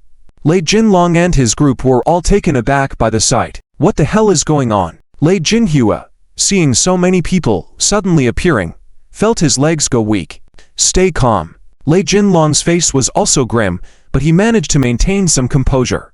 The other men were too scared to move, and the long-haired guy who had been talking earlier shrunk back. Inside the door, a security personnel opened it to let them in. However, Lei Jinlong and his group hesitated and didn't dare to step in immediately. Eventually, after a moment of silence, Lei Jinlong composed himself and took the lead, with his men following closely behind. Under the watchful eyes of the 200 men, the long-haired group of men walked fearfully into the lobby of the company. Once inside, they huddled together, not daring to separate, fearing the black-clad men might suddenly attack them. How powerful was Zifeng group to have such a setup? Lei Jinhua looked around at the dark figures and brushed off his earlier annoyance. He realized that they were in over their heads and couldn't afford to mess with them. These people, among the entire city, were a force to be reckoned with, and their equipment was top-notch. The terrifying Zifeng group. Mr. Yi is waiting for you inside, said the leader, Fang Yuanming, walking up to Lei Jinlong. With his imposing figure, standing at 6 feet tall and solid as a bull, Fang Yuanming seemed like a mountain blocking their way. Thank you for welcoming us. Lei Jinlong forced a smile and politely responded. Just as he was about to lead the group inside, they were intercepted by a group of black uniformed men. Hands up. Routine check, Fang Yuanming said calmly. The men then proceeded to search the group to ensure they weren't carrying weapons. Lei Jinlong had never been treated this way before, but he had to endure it, knowing that he and his brother were nothing in front of Zifeng group. Going against them was like hitting a rock with an egg. After the search, Fang Yuanming instructed, only the 2 of you can go in, others wait outside. Brother, the bald man was worried. Lei Jinlong scolded, enough, be quiet, listen to them, and follow the rules. The bald man lowered his head, not daring to speak further. Lei Jinlong glanced at his pale-faced brother and whispered, take the gifts and come with me. Let's go meet Mr. Yi and offer our sincere apologies. With that, Lei Jinlong led his brother through the crowd towards the office area of Zifeng group. As they turned a corner, they saw several people seated in the office area, and one man with a scar on his head stood out. His appearance was terrifying, sending chills down one spine. Lei Jinlong recognized the scar-faced man right away. He was the most ruthless enforcer under Yan Zubing, Luo. What did Mr. Yi of Zifeng Group have in store for them? When Lei Jinlong saw Lao Tu for the first time, his heart sank, but he struggled to maintain a calm facade. Lao Tu, hello. He walked up to Lao Tu, forcing a smile and greeting him. Lao Tu sat in a chair, looking him up and down, grinned and said, Lei Jinlong, yes. Lao Tu still remembers me. It's truly an honor. Lei Jinlong bowed, not daring to meet his gaze. I know about your brother's situation. Originally, in my opinion, he should have been thrown into the Jujiang River, Lao Tu said, looking at Lei Jinhua with a smirk. The faces of the Lei brothers suddenly changed. Lei Jinhua lowered his head, standing behind his older brother, afraid to speak. Lei Jinlong quickly said, Lao Tu, my younger brother doesn't know any better. You, as an elder, have great restraint. I came here today specifically to apologize to Mr. Yi. Even if you want to discipline this kid, I have no objections. Lao Tu crossed his legs, lit a cigarette, and said, You kid knows what's good. Fine. Mr. Yi is waiting for you in the conference room. Oh, thank you. Lao Tu. Lei Jinlong nodded repeatedly, then turned to kick Lei Jinhua. Aren't you going to thank Lao Tu? Thank you, Lao Tu. Lei Jinhua kept bowing. Lei Jinlong patted his head, then headed towards the direction of the conference room. Lei Jinhua quickly followed. The conference room door was open. The two brothers peeked inside and saw Yifeng and Wu Siwan sitting in the room. Coming. Yifeng sat in the main seat, sipping tea. Mr. Yi, I am Flower's older brother. My name is Lei Jinlong. Nice to meet you. Lei Jinlong smiled and stepped forward, attempting to shake hands with Yifeng. However, Yifeng just glanced at him and made no move to shake hands. This made Lei Jinlong feel awkward. His hand hesitated in the air for a moment before retracting. Mr. Yi, I came with my younger brother today to apologize to you. Regarding the incident at the KTV last time, my brother was indeed at fault. He was naive. I disciplined him as soon as I got back. Lei Jinlong mumbled with humility. Yifeng took out a stack of money from under the table and placed it on the table, saying calmly, This is 50,000 yuan. Take it. It seemed that he didn't pay attention to Lei Jinlong's earlier words at all. However, the money laid on the table, and neither of the Lei brothers dared to touch it. Who would dare take the money at this moment? Mr. Yi. There's no need. Really. You should keep this money. We wouldn't dare accept your money. Let's just forget about what Brother Wu is owed. Lei Jinlong pushed the money back towards Yifeng. Yifeng stood up, holding Lei Jinghua's neck tightly, pressing his head on the table. Lei Jinhua screamed in pain. The money in his hand fell to the ground. The sudden turn of events made Lei Jinlong's heart skip a beat. He was about to step forward to help his brother, but Wu Siwan blocked his way, not letting him pass. Yifeng, with one hand pressing down Lei Jinhua, said coldly, Tit for tat. I gave you the money, but as for the affair that night, I still need to settle that with you. Mr. Yi, I was wrong. Please, spare me this time. I won't dare again. Lei Jinhua begged in a hurry. Yes, Mr. Yi, Lei Jinlong, assure you that my brother won't make the same mistake again. Lei Jinlong defended his brother.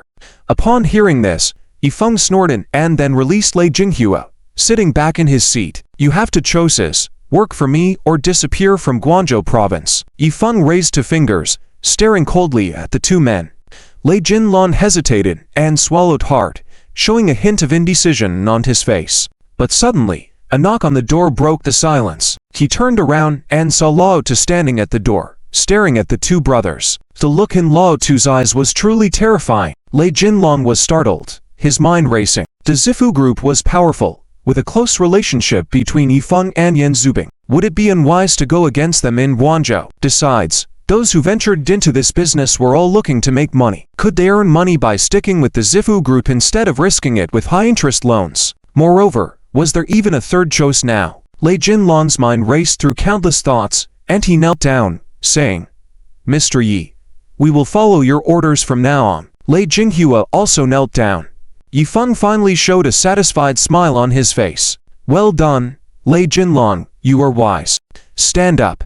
Lei Jinlong stood up, gave a dry laugh, and then said, Mr. Yi, my brother and I will follow you from now on. Whatever you say, we will do. I hope so, Yifeng said calmly. Subduing the Lei brothers, this time, was not only to make use of them but more importantly to solve future problems. If these two brothers didn't behave, he would take care of the problem earlier that night. Yifeng wanted to control these two brothers, use them for his purposes. But whether he could fully control them remained to be seen. Especially for someone like Lei Jinhua, there might be a rebellious bone within his heart. Lei Jinlong, tell me, what is your main business now? Yifeng asked, picking up his tea and taking a sip. Mr. Yi, my brother and I have been in the loan business in Guangzhou for 5 years. Apart from lending, we occasionally take on debt collection jobs, Lei Jinlong answered truthfully. Yifeng sneered and said, hey, loan sharking. Do you know how many people high-interest loans can kill?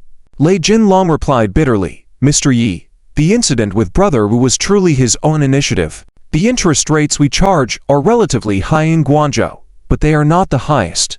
We have our own rules. In today's society, where would banks lend money to ordinary folks? If they don't borrow from us, it will seek out others who charge even higher interest rates. Yifeng looked at Lei Jinlong surprisingly. This man seemed to have some sense. The social financing in 2000 was indeed very chaotic and complex. People without assets couldn't borrow money from the bank, leading to the emergence of many loan companies like the Lei brothers due to high demand. It was a product of the unfair and irregular social financing situation. Yifeng tapped the table, cautioning, lending money is not a bad business, but you better control yourselves a bit. You can earn less money on certain deals. If there is another incident like last time, hey, you won't be far from the Zhujiang River. A chill ran down Lei Jinlong's spine as he heard this. Mr. Yi, we won't make the same mistake again, I assure you. All right, as long as you're self-aware, it's fine. Yifeng waved his hand calmly. Every move he made exerted pressure on Lei Jinlong. Manager Yi, I will strictly control my subordinates in the future. Rest assured, if anyone causes trouble, I won't agree to it first, Lei Jinlong asserted, patting his chest. Yifeng smiled faintly and stared at him, saying, you have this determination, which is good. Are you guys living on the other side of Tian Old Street? Lei Jinlong was shocked internally. He had never mentioned his address at home. How did Manager Yi know? It seems that Manager Yi has thoroughly investigated him. Out. Yes. Manager Yi, Lei Jinlong replied truthfully. Yifeng smiled slightly and said, I plan to open a large Western Maple internet cafe on Old Street. You help me manage the place, and I will give you a monthly bonus of 20%, which amounts to around 150,000 to 200,000 per month. In the art of leadership, it always involves a mix of rewards and punishments, so as to win over people's hearts and make them willingly work for oneself. A monthly bonus of tens of thousands. Lei Jinlong widened his eyes, astonished. Over a year, it would amount to over 1 million. He could only earn about 30 to 40,000 interest from lending after working hard for a year. Manager Yi was really generous. Well, what? Do you find it too little? Yifeng narrowed his eyes at him. Lei Jinlong waved his hands quickly, excitedly saying, no, no. Manager Yi. This is too much. No work, no pay. Yifeng stood up, patted his shoulder, and said with a smile, work for me in the future, and I won't mistreat you. What I give you, you just take it. Lei Jinlong expressed his gratitude, saying, yes. Thank you, Manager Yi. All right, you guys can go now, Yifeng said with a slightly friendlier tone. Okay. Lei Jinlong nodded repeatedly, then bid farewell together with his brother. After they left, Han Ping'an walked in and whispered, Brother Feng, I feel like those two brothers aren't very reliable. Yifeng chuckled. Where in the world are there so many trustworthy people? Even if they're not reliable, as long as they are useful to us, that's enough. To deal with the Wu family, I must have enough cards in my hand. If this big net isn't solid enough, we won't be able to catch the big fish that is the Wu family. Han Ping'an suddenly realized and nodded. I understand, Brother Feng. By the way, what are your plans for the New Year's Eve dinner? Yifeng asked. Han Ping'an looked a bit embarrassed, whispering, Brother Feng, sorry, Zilu wants me to spend New Year's Eve at her house. She said to meet her parents. Yifeng was pleasantly surprised and laughed. Ha, that's great. All right. If it works out, I'll prepare a big red envelope for you. Unexpectedly, Han Ping'an's progress was quite rapid. He was already starting to officially meet the parents during New Year. As long as Yan Zubing doesn't object, there shouldn't be any issues at the Yan Lu family. Han Ping'an, who was once wandering outside, now had a girlfriend. Time really flies by. Brother Feng, after New Year's Eve, I'll come visit you on the first day of the new year to pay respects, Han Ping'an said seriously. Sure. Just give me a call beforehand. I haven't seen Zinon for a while too. Remember to bring her along. Yifan nodded. Also, take Camels and his brothers out to have some fun and then report back to me. They are of help today. Treat them well. Yifan patted Han Ping'an's shoulder before he left the meeting room. This was a matter of reciprocating favors and observing proper etiquette. All right, Brother Feng, I'll take them to a bar later. I'll make sure to look after them. They have been helpful today, Han Ping'an responded. Yifan turned to Wu Siuan and beckoned him. Siuan, bring your two brothers over here. Yes. Manager Yi, Wu Siuan responded. Yifan left the conference room and entered his office, seating himself and lighting a cigarette. After a while, Wu Siuan brought in two sturdy young men. Manager Yi, Dragon 1 and Dragon 3 are here, Wu Siuan informed. Hello. Manager Yi. The Dragon brothers stood up straight and saluted. The Dragon brothers looked very similar, with dark skin and crew cuts, sharp eye. Hehe. There's no need to be so formal. Come, have a seat. Yifan gestured warmly, and the three men took their seats. Yifan lit cigarettes for Dragon 1 and Dragon 2, but they didn't smoke. Wu Siuan politely declined with a hand gesture, indicating that he didn't smoke. Dragon 1, Siuan told me that only you and your brother are left in the family. Yifan asked. Yes. Manager Yi, our parents passed away early. We were originally a family of 4 brothers, but later, to stayed in northern Myanmar, Dragon 1 mentioned with a touch of melancholy. My condolences. In the future, the company will be your home. Everyone here is family. Moreover, Siuan is now the head of training in the company, and you three can look out for each other, Yifan said warmly. Dragon 1 expressed his gratitude. Thank you, Manager Yi, for taking us in. Otherwise, my brother and I might have had to sell on the streets. You would be wasting talent if you had to sell on the streets, haha, Yifan praised. Today, I brought you both here to inform you that you will be under my command. You will have my safety in your hands. Yifan smiled. Dragon 1 and Dragon 3 stood up earnestly. Dragon 1 asserted, Yes, Manager Yi, we will forever be your strongest shield. The next day was the 29th day of the lunar calendar. 3 luxury black cars were parked neatly under the residential area.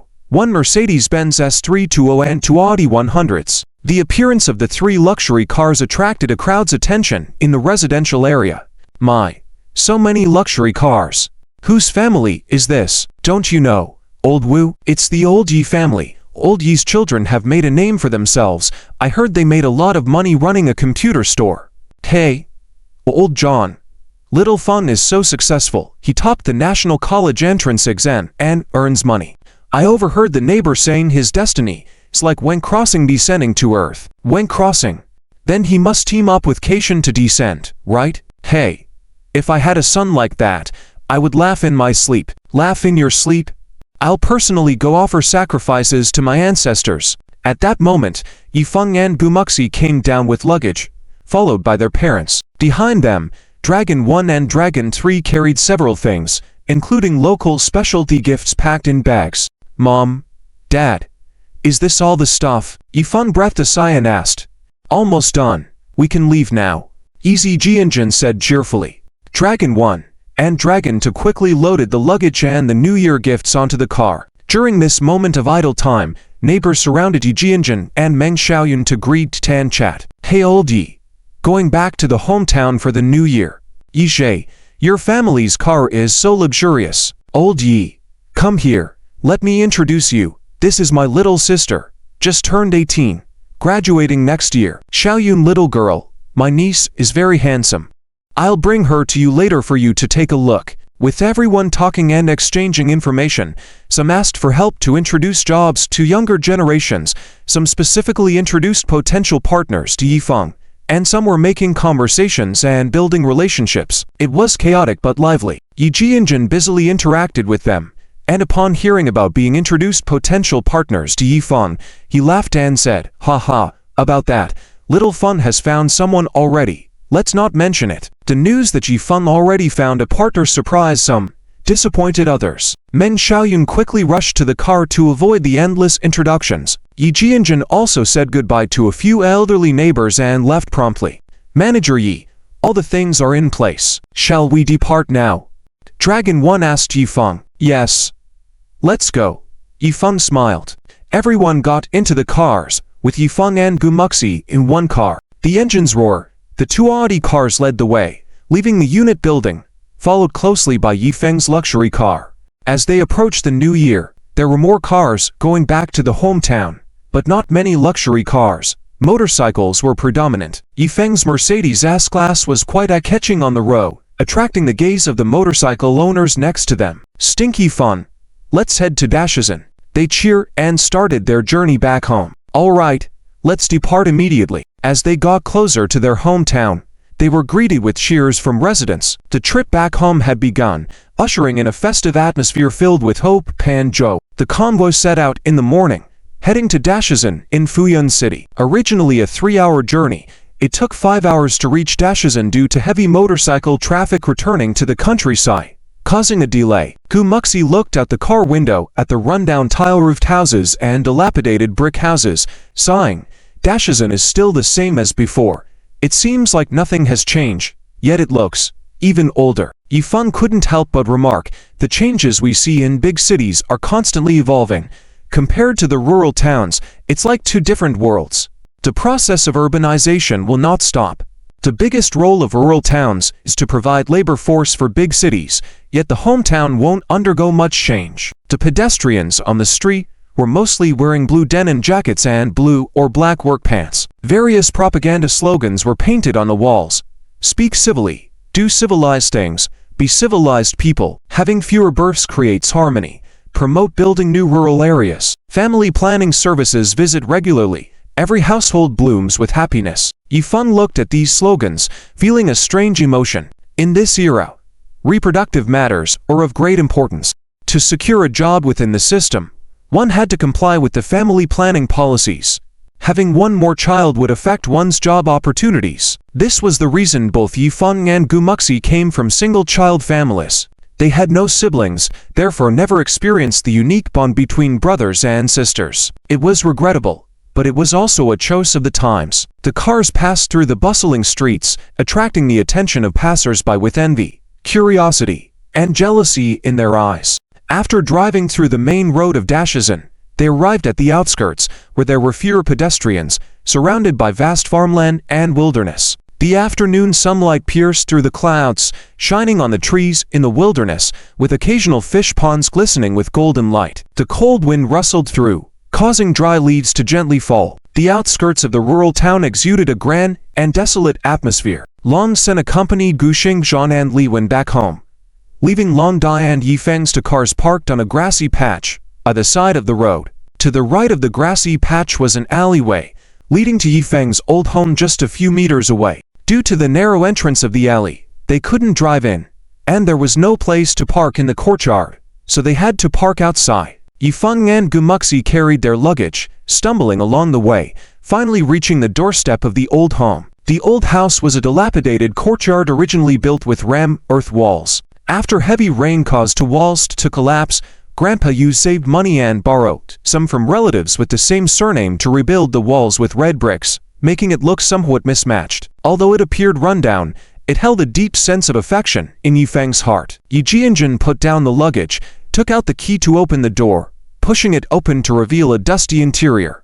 The courtyard was overgrown with weeds, with an old well in the middle. This well was where the whole family used to draw water. Come on, let's clean up the place. Yi Jianjun looked at the dust covering everything, smiling helplessly. Everyone pitched in to clean, taking more than an hour to tidy up the inside and outside of the house. Yifeng, exhausted, turned to his father. Dad, should we build a new house? With only this piece of land at home, where would we build it? Tear it down. I'm reluctant to do that. Yi Jianjun shook his head, feeling sentimental about the courtyard. It was where he grew up, filled with his memories. Let's not tear down the old house. Maybe we can buy another piece of land. There should be someone selling. Yifeng suggested. Well, let's talk about it later. We'll spend this new year here. Despite being a bit rundown, it's still livable. Your grandpa rebuilt it very sturdy. Yi Jianjun reminisced, teary-eyed. Seeing his father's emotions, Yifeng decided not to bring up the topic any further, so as not to deepen his nostalgia and sorrow. Zishi. Let's go. It's still far from mealtime. Let's go roast chicken, Yifeng suggested. Okay. Uncle and Auntie. Let's go roast chicken, Gu Muxi happily exclaimed. Go ahead. Be careful. Remember to come back home for dinner when it gets dark. Meng Xiaoyun smiled and reminded them. Yifeng and Gu Muxi, accompanied by Long Da, went out to buy 2 local chickens from the marketplace. While Long Da was busy with the purchase, Yifeng and Gu Muxi went to the farmland next to the house where the harvested rice fields lay deserted, ready for spring planting next year. There were several groups of people roasting chickens and sweet potatoes in the field, creating a lively scene. Gu Muxi found a flat area, hands on hips, said, Yi Shao, let's each build a fire. Whoever finishes building first wins, and the loser has to wash the other's socks for a month. What do you say? Yifeng rolled up his sleeves, laughing. Bring it on. Who's afraid of whom? They agreed and started constructing their respective fire pits. Gu Muxi was swift and unafraid of getting dirty, effortlessly breaking apart the pieces of clay with her bare hands. Yifeng tried to do the same but struggled, spending a long time to gather 3 pieces of clay. I should have brought a couple of hoes from home. The ground this year is a bit dry, not easy to handle. Yifeng shook his head and gave up on this clumsy method. Heh.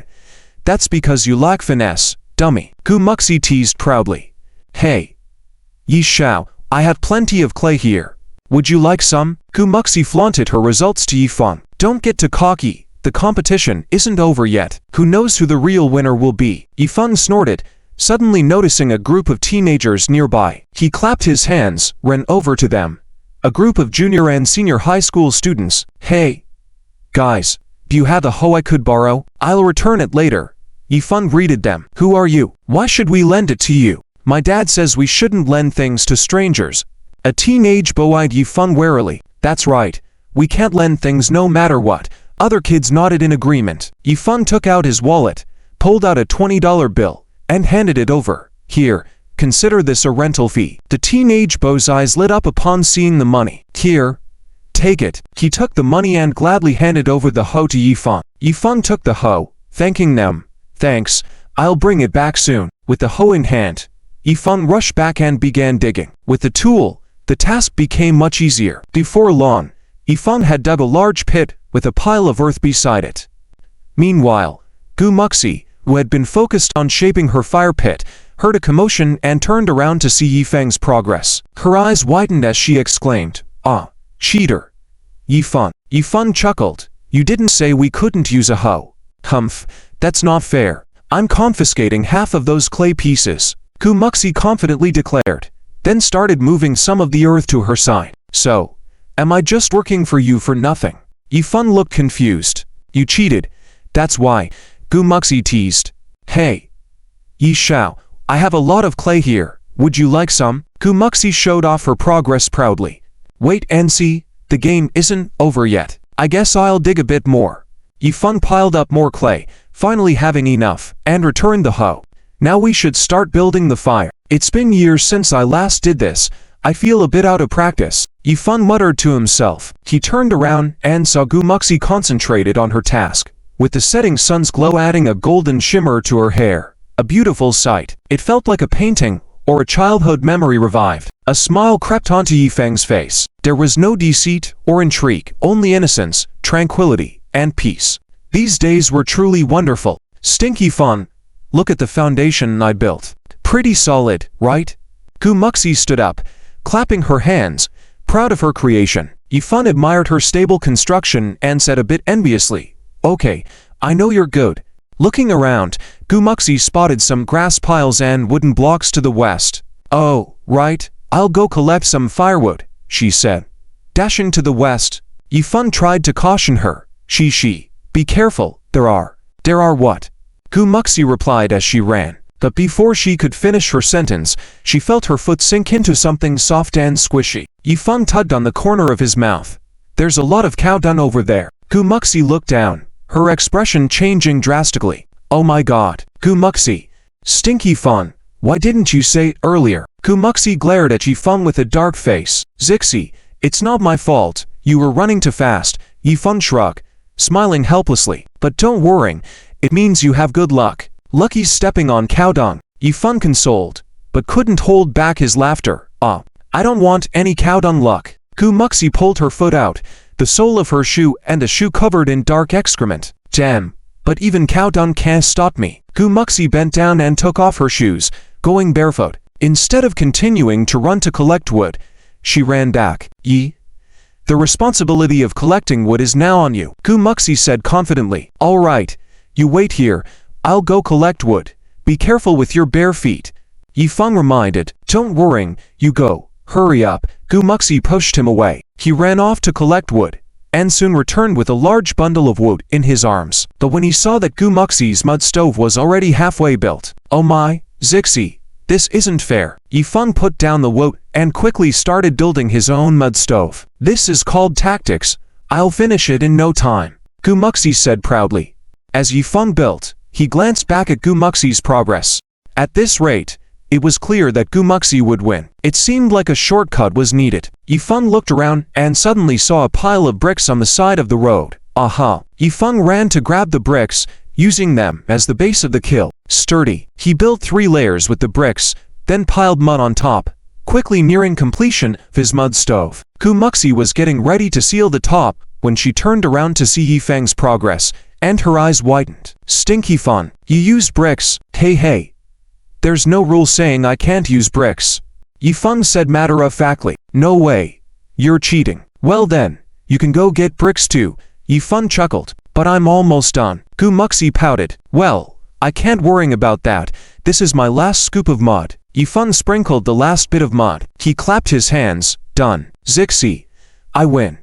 Remember, you owe me a month of washing smelly socks. HMPH. I'll wash them. But Stinky Feng, are you resorting to unfair means? Gumuxi said arrogantly. Just then, Londa came back with 2 chickens. The chickens are here. Yifeng saw him holding 2 freshly slaughtered large chickens and said happily, go pick some lotus leaves or maybe bamboo leaves. Londa nodded. All right. I'll go get some. Londa went to pick the leaves, while Yifeng went back home to get some seasoning and a basin, planning to marinate the chickens first. Gumuxi curiously leaned over and asked, what seasonings are you using? Yifeng mysteriously smiled. Of course, it's my secret sauce. Watch closely. I'm going to pass down this ancestral secret recipe to you. First, you'll need scallions, rice wine. These 3 are all seasonings to reduce odor and enhance flavor. Then add soy sauce, oyster sauce, and orange peel. Remember, the orange peel is key. Yifeng added the seasonings, instructing her in detail. Gumuxi listened attentively and said excitedly, ha, I got it. Next time I'll be able to marinate chickens on my own. Soon, Londa came back with the leaves. Yifeng and Gumuxi worked together to wrap the chickens in the leaves. Lastly, the crucial step was to cover the leaves with yellow mud mixed into a paste to seal them tightly. Londa lit the fires under the 2 kins. The flames burned fiercely, and after about half an hour, both kins were glowing red. Yifeng saw the timing was right and said, we can put the chickens in now. He removed the tops of the mud kins, revealing a hole, and then placed the chickens inside each kill. The final step was to knock over the kill, and use stones or a shovel to break the red-hot clay clumps, ensuring the kiln's insulation effect. Done. Now we just wait for the magic of time. Yifeng clapped his hands, satisfied. Londa, thinking about the delicious kill chicken, asked, how long do we need to wait for this? Yifeng thought for a moment. These 2 chickens are quite large, so it should take about 2 hours.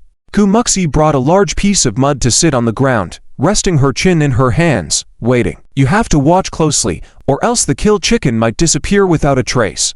Gumuxi warned seriously. Yifeng couldn't help but laugh and tease her. Zixi, once bitten by a snake, 10 years afraid of well ropes. Gumuxi rolled her eyes and said, I can't let all my hard work go to waste. Yifeng reminisced about their childhood days of making kill chicken. When Gumuxi was around 10 years old, they were making kill chicken in their hometown one year, and she once worked hard to make kill chicken, only for it to be dug up and eaten clean by the neighboring children. She was so angry that she couldn't sleep all night. If it wasn't for Uncle Gu's intervention, she might have gone to their house. Since that incident, she never let the kill chicken out of her sight. She had to watch vigilantly, never relaxing for a moment. Yifeng teased, "All right, let's go wash our hands and have Londa watch here. Are you still worried with Londa watching you here?" Gu Muxi glanced at Londa and said solemnly, "You can't steal and eat it by yourself. Remember that." Londa smirked and thought to himself, "I wouldn't dare. Miss Gu, I swear I won't steal and eat it." "All right then.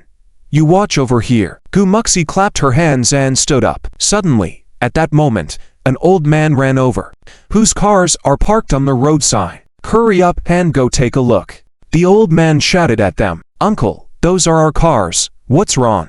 Gu Muxi asked curiously. "I just came, man. It seems like someone scratched the cars parked on the roadside." The old man replied, "What? Someone scratched our cars?" Yifeng frowned. Their cars were already parked quite close to the side. How could they still be scratched? "Come on. Let's go check it out." Yifeng put down what he was holding. The three of them walked out of the field, climbed the hill, and returned to the parking spot. Sure enough, from afar, Yifeng could see a large scratch on the left side of the Audi. The bodywork was dented, but there were no other cars at the scene. Did the culprit escape? The bystanders were discussing. How could the person who hit the car just run away? They wouldn't stay to pay money, would they? "Tay what? Do you guys understand? The person who just drove that is from the town's treasury, from the Chia family. So it's someone from the Chia family. No wonder they're so arrogant." Other people showed some comprehension on their faces. Long Da went to check the car's condition, then said to Yifeng, "This car probably needs bodywork and repainting on the left front door." Yifeng was puzzled. How could it get hit? What kind of driving skills does the other person have? The most annoying part is that the person ran away. Suddenly, the roar of a car engine sounded from the distance. The onlookers turned their heads to see. At that moment, a silver Toyota came driving from afar, with traces of impact visible. People couldn't help but feel surprised. How did the hit-and-run driver come back? A silver Toyota approached from a distance and stopped next to Yifeng. Long Da glanced at the front of the car and whispered, "Yizong, it looks like the boss is here." Yifeng naturally noticed. But why did they leave and then come back? At that moment, a young man and woman stepped out of the car. The young man gently pulled the girl out of the car and sternly said, "Ziwen, apologize to them quickly. You caused this mess yourself, so you have to handle it yourself. Can't we just run away? You've disappointed me so much with what you did." The young man scolded the girl loudly. Yifeng carefully observed the young man in front of him and suddenly felt that he looked somewhat familiar. "Chia Yuming," Yifeng called out uncertainly. "Yes, and you are?" The young man seemed surprised to hear someone call his name and looked at Yifeng in confusion. Chia Yuming examined Yifeng carefully and suddenly exclaimed, "You are Yifeng." Yifeng smiled and said, "Ha ha, yes. Didn't expect to run into you here." Chia Yuming was one of the few friends Yifeng knew in his hometown, a childhood playmate. They had met during the summer vacation as children, bonding over catching frogs. Impressed by Yifeng's frog-catching skills, Chia Yuming often invited him to play. Over time, they became close, but as summers ended, Yifeng visited less frequently, and they lost touch. They had met a few years back and went for noodles together. Chia Yuming was pleasantly surprised and patted Yifeng on the shoulder joyfully, saying, "Yifeng, I didn't expect to meet you here. Are you back for the new year this year? It's been so many years since we last met, right?" Feeling nostalgic, he added, "Yes, probably 3 or 4 years. Time flies so fast." Chia Yuming looked at Yifeng's cars and asked curiously, "Yifeng, are these 2 cars yours?" Yifeng nodded with a smile and said, "Yes, both of them are." The girl beside him huffed disdainfully and muttered, "What boasting." In her eyes, how could someone so young afford luxury cars? It must be borrowed or driven by a chauffeur.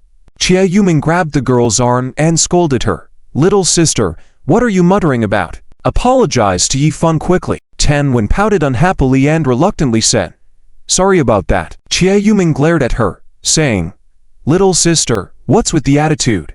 Can't you apologize properly?" "Brother, what do you want me to do?" the girl said, unhappily. "I don't even know how to teach you. Why are you so stubborn?" Chia Yuming sighed in frustration. He looked at Yifeng apologetically and explained, "Yifeng, I'm really sorry about this. She's my sister. Tia Wen. She just got her driver's license and isn't familiar with driving yet. She accidentally hit your car. She was nervous and wanted to run away, so I brought her back," he said. "I'm really sorry. You come back and have to deal with this mess. My sister is not mature. I apologize on her behalf." "I'm really sorry," Yifeng, seeing Chia Yuming's sincere apology, didn't mind much about the incident and said with a smile, "It's a small matter, I'll just get it fixed." Chia Yuming took out a wad of cash from his wallet, put it in an envelope, and handed it to Yifeng. "You take this money. If it's not enough, give me a call." He handed Yifeng a business card and said seriously, "No need. Really, you can keep the money." Yifeng declined politely, adding that he didn't need the money. Chia Yuming insisted, "Yifeng, it's only fair that you take the money." Yifeng didn't want to persist, so he accepted the money and handed Chia Yuming a cigarette. "Let's drop it here. Come, have a smoke." Yifeng smiled. "You've done well for yourself, smoking these fine cigarettes. These two cars look luxurious. They must have cost a lot of money, right?" Chia Yuming inquired curiously. Yifeng lit his cigarette and casually replied, "Not that much." "Ha ha. Yifeng, you are not very honest." Chia Yuming laughed but didn't pursue further. "Since you're here, why not visit my house when you have time?" Chia Yuming invited. "Sure. I'll come over sometime," Yifeng agreed. "I'll hold you to that. See you then," Chia Yuming said cheerfully. "No problem, I'll keep my word."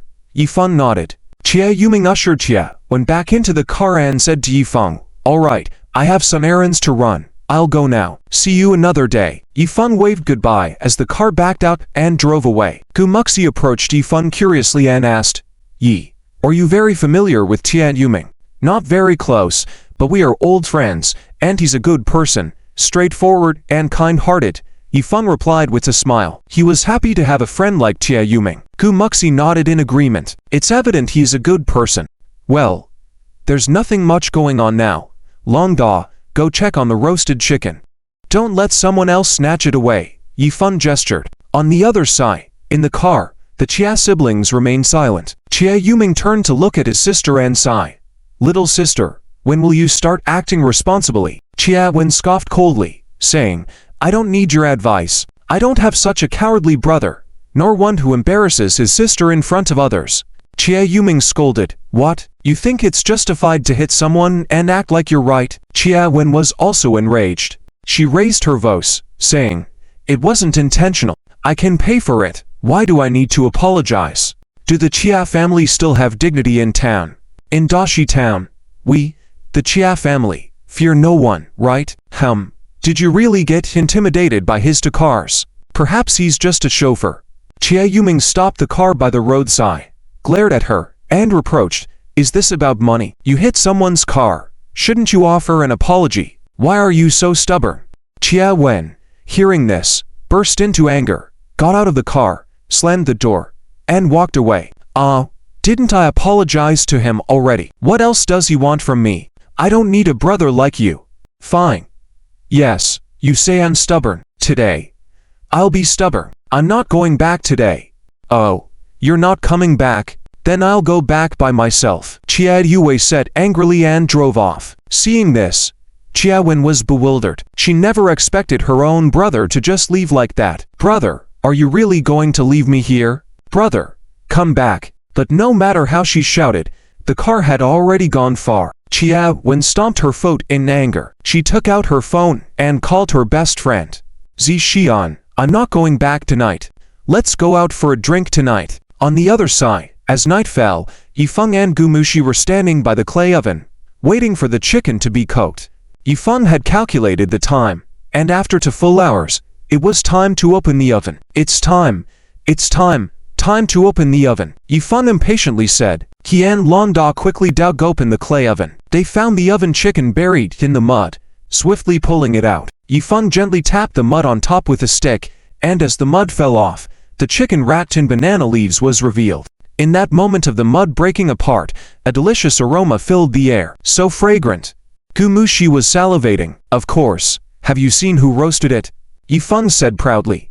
They gently opened the banana leaves, revealing the shiny chicken meat inside, the aroma becoming even richer. "Perfect.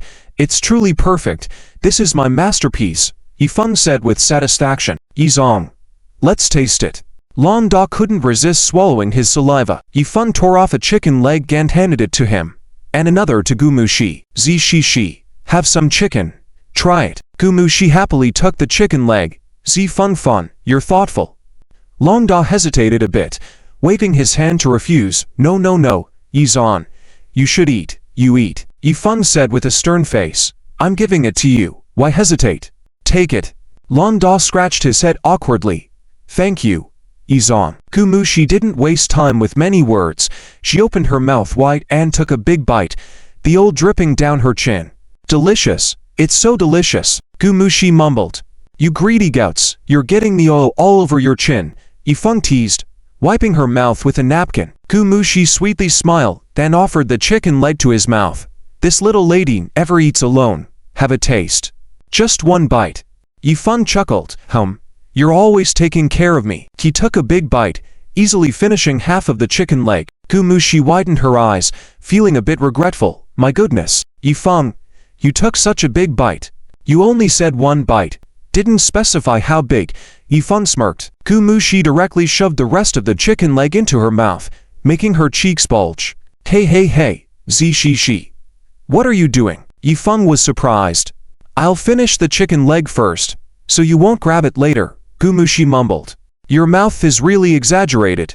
Can you fit such a big chicken leg in there? Yifeng hinted, chuckling. Gumushi shook her head and smiled. All right, eat your food. Be careful not to choke. The three of them quickly devoured the chicken.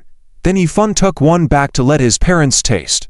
When they got back home, the dinner was ready. Gumushi, who had just eaten the chicken, wasn't very hungry anymore, so she had a few bites of rice and said she had to go back. Yifeng then drove her home. Coincidentally, Longsen had dinner at Gu's house, so Yifeng picked him up and let Gu Crossing John drive the extra Audi 100 to conveniently visit relatives for Chinese New Year.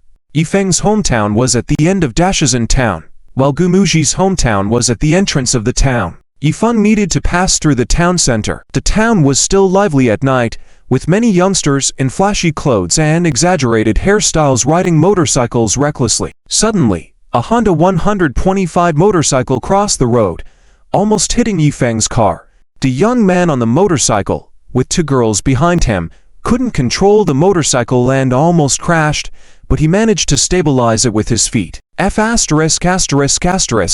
no eyes. The young man, reeking of alcohol, shook his flashy hair and cursed loudly. The two girls got off the motorcycle, and one of them was Chia Wen. Damn it, it's him again. Chia Wen recognized the car and the license plate, feeling itchy with anger. Wen, do you know this car? The young man in the middle of the road asked. Wei Zhe, today the guy who parked by the roadside accused me of scratching his car, and that guy is in the car. Chia Wen gritted her teeth. Damn. Is there anyone who dares to disrespect the Chia family in Dashizan? Wen. Don't worry, if your brother doesn't stand up for you, I will. Niu Wei patted his chest. He whistled, and motorcycles came from all directions, surrounding Yifeng's car. Wei Zhe, this car looks pretty fancy. Is it hard to handle? A younger guy whispered, never having seen that brand of car. Most people at the scene had never seen it before. Niu Wei snorted. Fancy car. So what? Who has the nerve to mess with us? This is my territory. Even if it's worth 200,000-300,000, I still won't hold back. Brothers, smash his damn car. Following Niu Wei's order, a group of young men took out iron chains and bars from their clothes and started hitting Yifeng's car. Yizong, be careful. Long Sen unbuckled his seatbelt and used his body to shield against the shattered glass. Dang bang bang. The car windows shattered one after another. Then came a series of relentless hits on the car. Yifeng hadn't expected these young men to attack so recklessly, with no regard for fair play. They were really daring, causing trouble for no reason. Damn, are they crazy? Yifeng scolded with a dark expression. These young people are going overboard and they start fighting. Really fearless. Long San was secretly angry. The more ignorant people were, the more likely they were to be reckless. These youngsters were not considering the consequences at all. Damn. Come out. A young man reached into Yifeng's car from the right side, trying to grab him, but Yifeng forcefully knocked his hand against the door. The young man yelped in pain and pulled his hand back. Long Sen pulled out a baton, opened the car door, and started hitting the young men next to the car. The baton was heavy and sturdy, hitting a few young men hard, making them retreat, with one young man even falling to the ground. Long San drove away the young men around the car, and when he turned back, he saw that the Porsche was full of scars, the windows shattered, and there was a big dent in the engine hood. Damn. It was almost unrecognizable. This was a new car that Yizong had bought not long ago. These street punks were really crazy. He approached Yifeng and opened the car door, whispering, "Yizong, your car has been trashed." Yifeng got out of the car and saw his over 2 million Porsche S320 in such a state, his face darkening. "Damn it, almost flipping my car earlier. Don't think you're tough just because you have 4 wheels. In Defusing, I can take you out at any time." Niu Wei pointed at Yifeng accusingly. Seeing her brother's car almost turned into scrap, Tiao Wen was secretly pleased. Finally, her anger had been released. Wei Zhe is really amazing. Tiao Wen looked at Niu Wei with admiration. She still had some admiration for him. Hehe, Chia girl, with me in Defusing, no one can bully you. Niu Wei laughed smugly. Wei Zhe, you're too good to me. Chia Wen said gratefully. With a dark face, Yifeng said, "You smashed my car. Have you considered the consequences?" Niu Wei scorned. "Damn, what consequences?